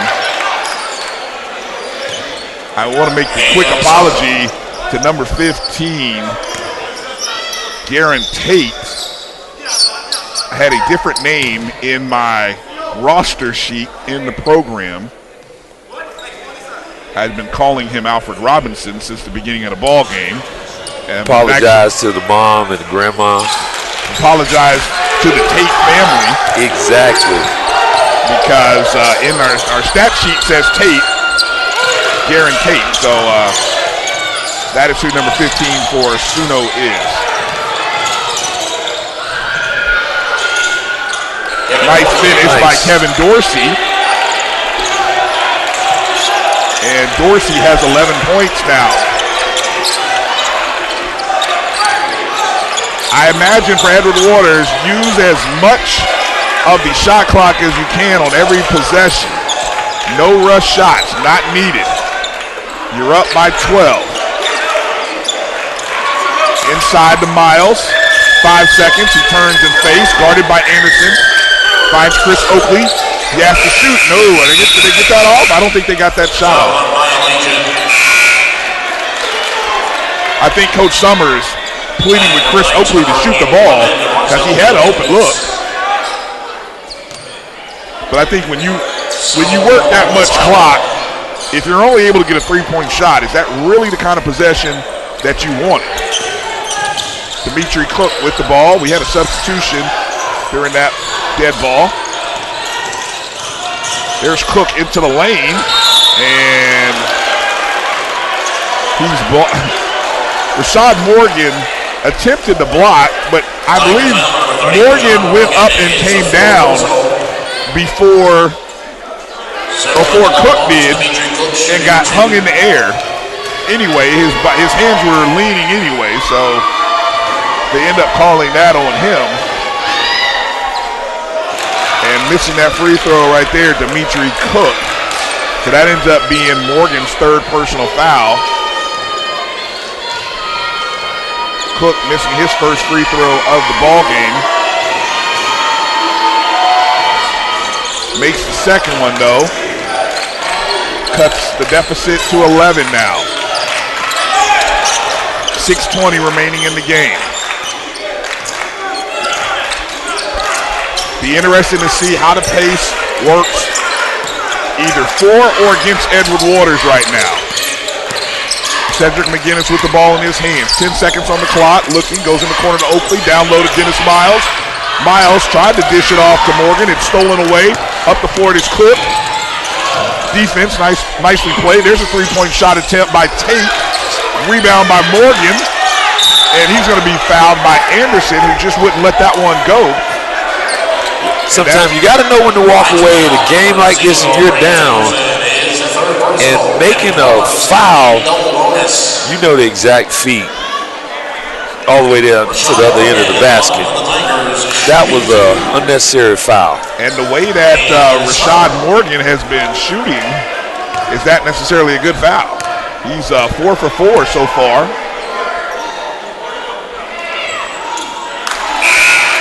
Gets the nice bounce around the rim. He is 5 of 5.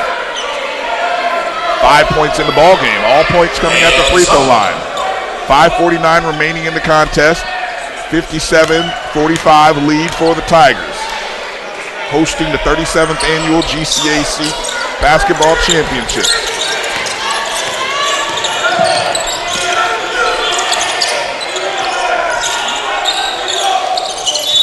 Tate called for traveling. shuffled his feet as he was going to the rim.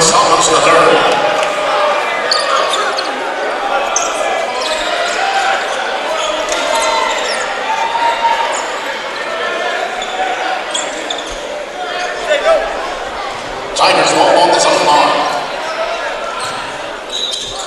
EWC ball in the hands of Chauncey Blakely. Being guarded by Ray Anderson. 5:30 to play. McGinnis with the ball, guarded by Cook. Calls away, gives it the ball to Oakley. Oakley finds Robert Thomas to check back into the ball game. Looks like EWC willing to go back to their 4-out, 1-in. Nice pump fake by Thomas under the rim, unable to secure it. Miles comes up with it, and he cleans up. Nice cleanup by Dennis Miles. Puts the Tigers up 14.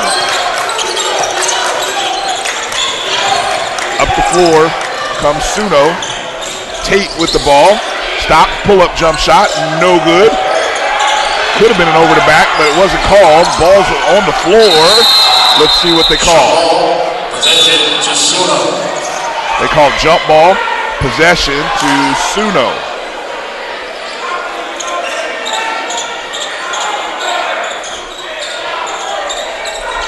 .446 left in this contest.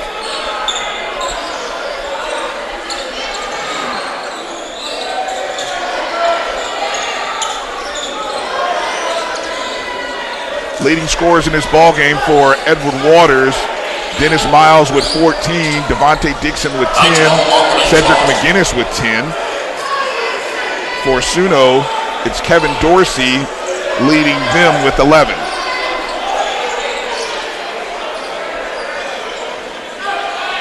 The officials doing an outstanding job of keeping the floor clean and everybody safe.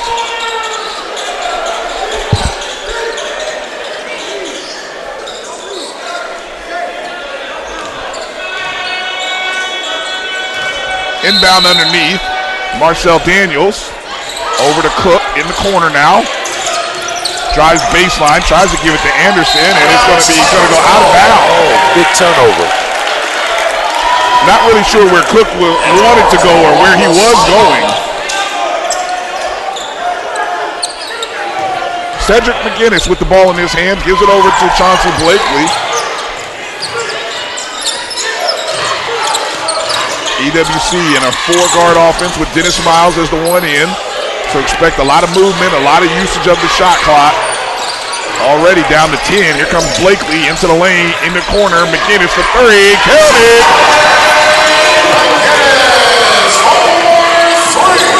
Up the floor is Daniels. Daniels, he pulls up for 3. Comes up short. Rebound by Cook. Gets out of there. Decides to keep the ball, gets a screen by Tate. Takes it to the lane. No good. Rebound, Chris Oakley. He's coming out of the pile. Pushing the ball up the floor. Goes by Tate to the basket. 19-point lead for the Tigers. They got a run going. And Chris Oakley lets you know that they are ready to advance to the championship round in 3:45. We're going to take a break. We'll be back right after these words. West End. Q-Time Soul Food is a family business started by Fred and Christine Crenshaw. Come on in, relax, and sink your chops into our tantalizing, mouth-watering, distinctive soul food with a twist, the Q-Time way. 1120 Ralph David Abernathy Boulevard, or call your order in at 404-758-2881. Do you miss your mama's cooking? Then come on down to Q-Time, an Urban Passport member.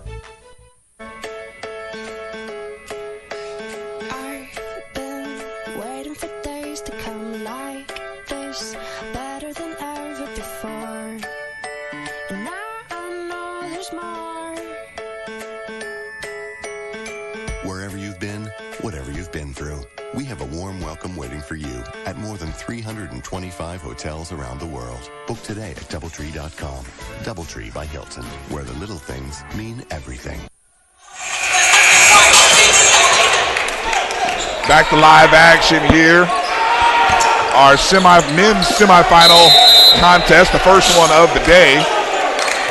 Edward Waters with a 64-45 lead over Southern New Orleans. The 6th seed Tigers. Nice finish to the basket by Kevin Dorsey. And they're going to pick their pressure up full court. Marcel Daniels trying to guard Blakely. Blakely splits the double. Blakely did that all by himself. Ball's taken out, and that's going to be a foul on Marcel Daniels. That may be number 5. That will be his 5th. That is his 5th and final foul. That's going to put an end to the night to Marcel Daniels.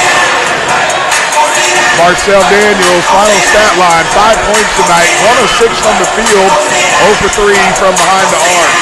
His stats doesn't really talk about. He had 9 rebounds today. Yeah, he came to work. Like you say, 9 rebounds, and he defended real well. Checking into the ball game, number 3, Chris Mark, and also trying to check into the ball game to give it to him, Daryl Jacob. Now Jacob checks into the ball game. He has 4 fouls.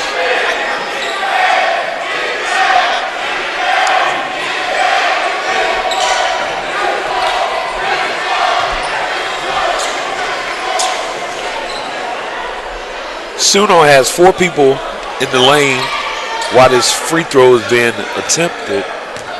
EWC is elected to keep everyone back. Technical foul has been charged to number 15, Gerard Tate. That is his 2nd technical. He has also been ejected from the game. Now Gerard Tate has picked up a technical, and it's his 2nd technical, and he's out of any pocket. Well, I doubt. Well, he can't play the next game. There won't be a next game for Suno. Yeah, this would be it. If he gone fishing. Well, let's not say it's 3 minutes to go. You've seen some miraculous comebacks. That kind of miracle might cause someone to retire, Ron. 64-47. If that kind of miracle happened, I think we'd say we saw the greatest comeback in sports history. I think the coach would need an Uber home at the end of that loss.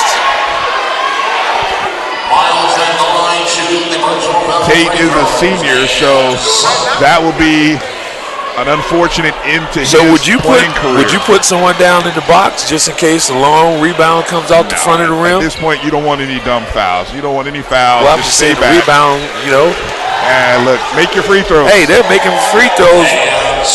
I was going to say, Dennis Miles is 7 of 8 thus far. He's got 8 of 9 thus far. He's got 16 points. Shooting more free throws here. Makes that one. He's got a soft touch. I'm going to say, the old free throw shoot drill doesn't apply to EWC. They're not running a lot of laps. Hey, look, they're doing a great job of shooting free throws. That's what you have to do to win a ball game like this if you want to go to the championship. They're up 20 with 3:05 to play. Into the lane is Cook. He finishes with the left hand. 18 points.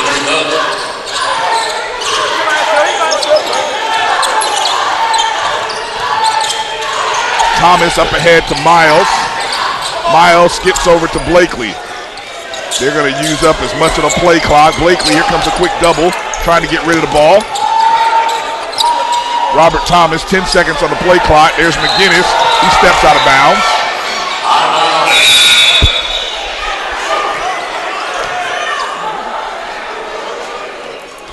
Just keep a man in the middle on that 4 corners, and you'll break that all day. Kevin Dorsey with the ball in his hands. Ball in the hands of Chris Mark. Mark, no good. Rebound, Edward Waters. Bringing the ball across the court. Here comes the double. Thomas splits it, gives it to Blakely. They spread the floor. Miles off the glass. Whoa, wow. And you can see Oakley looked like, I'm not sure I intended to throw that off the glass. The coach gave him a look like, you threw that pass, he threw it off the glass. No, he threw it off the glass. And Miles recovered it off the glass and finished. If you could see the look on the coach's face, like, what are you doing? Oh, it's tough being a coach. You just trying to get this game over with. Hey, you're up by 20. Without losing anybody else or anybody getting hurt. Yes. Finish the game. Blakely into the lane. There's a corner. They thought about it. 5 seconds on the play clock. McGinnis into the lane. He's fouled. No, they're going to say it's a jump ball situation. 2 seconds on the shot clock. 2 seconds on the shot clock. At this point, if I'm Coach Summers, I'm screaming, you don't have to drive to the bucket. Don't get hurt. Why play that hard? I don't want to. Don't even play that hard. It might be the only time you tell your guys not to play hard is so that no one gets hurt at this point in the ball game. Checking in right now is Dennis Dixon. Oh, the big guys are kind of talking to each other. 2 seconds to shoot. Yeah, we can see well, it's very important that you don't get a technical. You can see the official watching. Yes. Let's see how this plays out here. He's ready to. Dennis Miles get a little push off going to the basket. Oh, Dixon. There's a rebound. Yeah, the last thing you want is anybody to pick up a bad technical at this point. That's going to be called on Chauncey Blakely. And why stop the clock? You're up 20 with a minute and 16. I would imagine the message to everybody at this point is, guys, let's not foul. Keep the clock rolling. Let's get out of here healthy, unscathed with any technicals, and go on and be here for a Sunday championship game. As you can see over in the sideline there, Cedric McGinnis kind of holding his back, maybe his lower back. Looks like he's getting an ice pack as he fell kind of hard on his back. First free throw attempt by Dimitri Cook is good.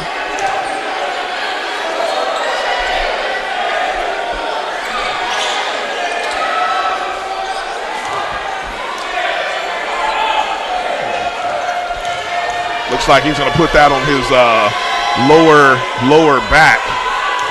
Maybe just a precautionary, I'm sure. Second free throw by Cook is good. 69-51. Robert Thomas with the ball. Comes across the half-court line. Looking to just run clock. Don't have to do anything crazy. 1 minute to go. Going to the bucket. There's Dennis Dixon. Thought about the three. He decides to shoot the three. No good. And there's another foul somewhere down here. And they're going to call Daryl Jacobs. Well, we saw that one coming. It was coming. It was due. There's his fifth foul. So Daryl Jacobs leaves the ball game.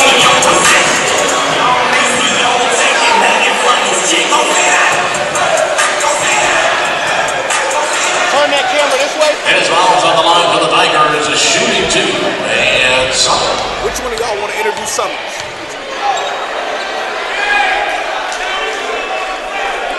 Summers right after the game. First free throw by Dennis Miles is good. His 20th point. He is 10 of 11 in the contest.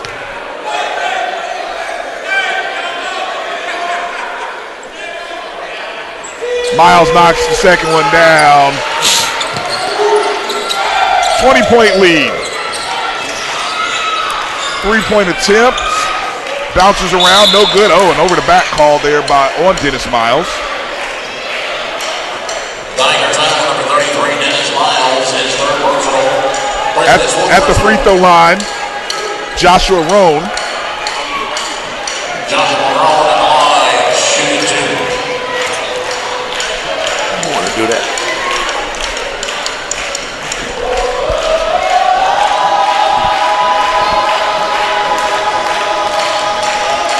Second free throw attempt.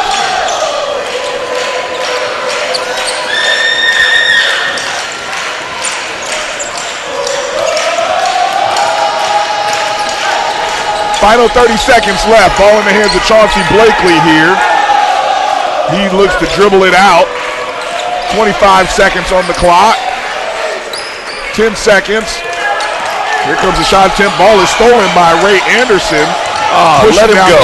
Yeah, let him go. Let him go. Don't foul him, Blakely. But he fouls him. He wasn't giving that up. He fouls him with 15.8 seconds left. Ray Anderson shooting 2.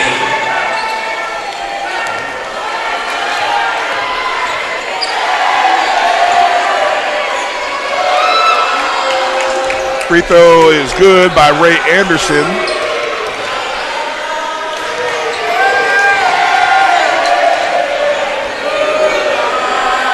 (71-53), 71-54. As Edward Waters will, if they get across half court, they will dribble it out, I'm sure, and that will be an end to this ball game. Suno just trying to force a turnover, force anything. Edward Waters just play keep away. 3 seconds, 2 seconds, 1 second. The Edward Waters Tigers are advancing to the championship of the Gulf Coast Conference Tournament. Final score, EWC 71. Southern New Orleans, congratulations on a great season and a good win last night. But their season will come to an end. Final score 71-54. We're going to have head coach Brian Summers, or Frederick Summers, excuse me, over here in just a moment.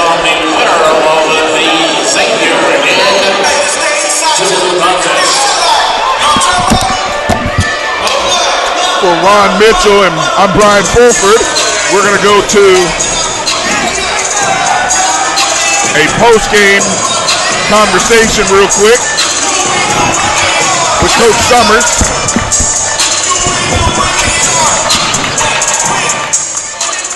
Coach, we're going to stand over here. Congratulations, Coach. Thank you.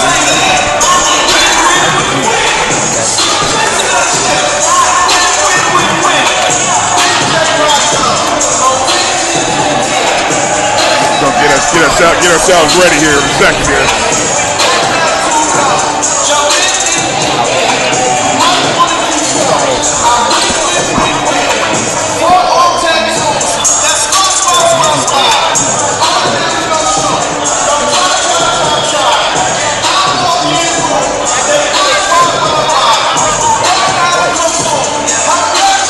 Joining us right now, Coach Frederick Summers. Coach Summers, first off, congratulations.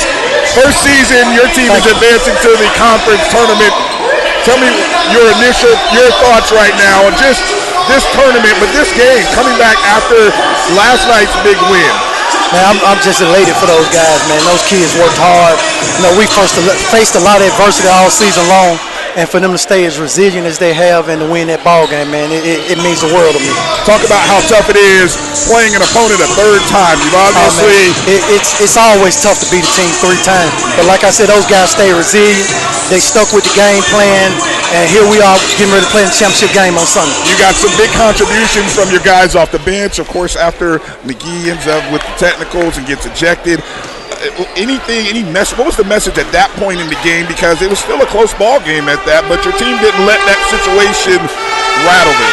Right. We like I said, we've been talking about adversity all season long, and I just told them, look, guys, this is another adverse situation. We got to stay strong. We got to stay together, and we got to fight through it because we got one more game to play. One more game to play, and the message. And so, your immediate thoughts, how much time do you give yourself to kind of enjoy this and get ready for what's ahead? We're going to celebrate it until 7 o'clock tonight. Okay. And then at 7 o'clock, we're going to prepare for the winner of Tougaloo and Xavier. There you go. Perfectly said. Well, congratulations, Coach, again. We look forward to seeing you guys tomorrow against the winner of Tougaloo and Xavier. All right.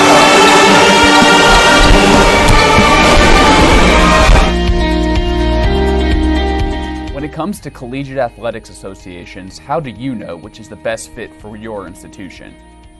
It comes down to priorities. If your school wants to be nationally competitive at a reasonable price while driving enrollment and supporting the school's bottom line, the NAIA is the best association for you. How do NAIA schools do it? NAIA schools measure success not just by game scores, but by their financial bottom lines. Their NCAA counterparts spend an average of 60% more on athletics. For the schools at the top of the Directors' Cup rankings,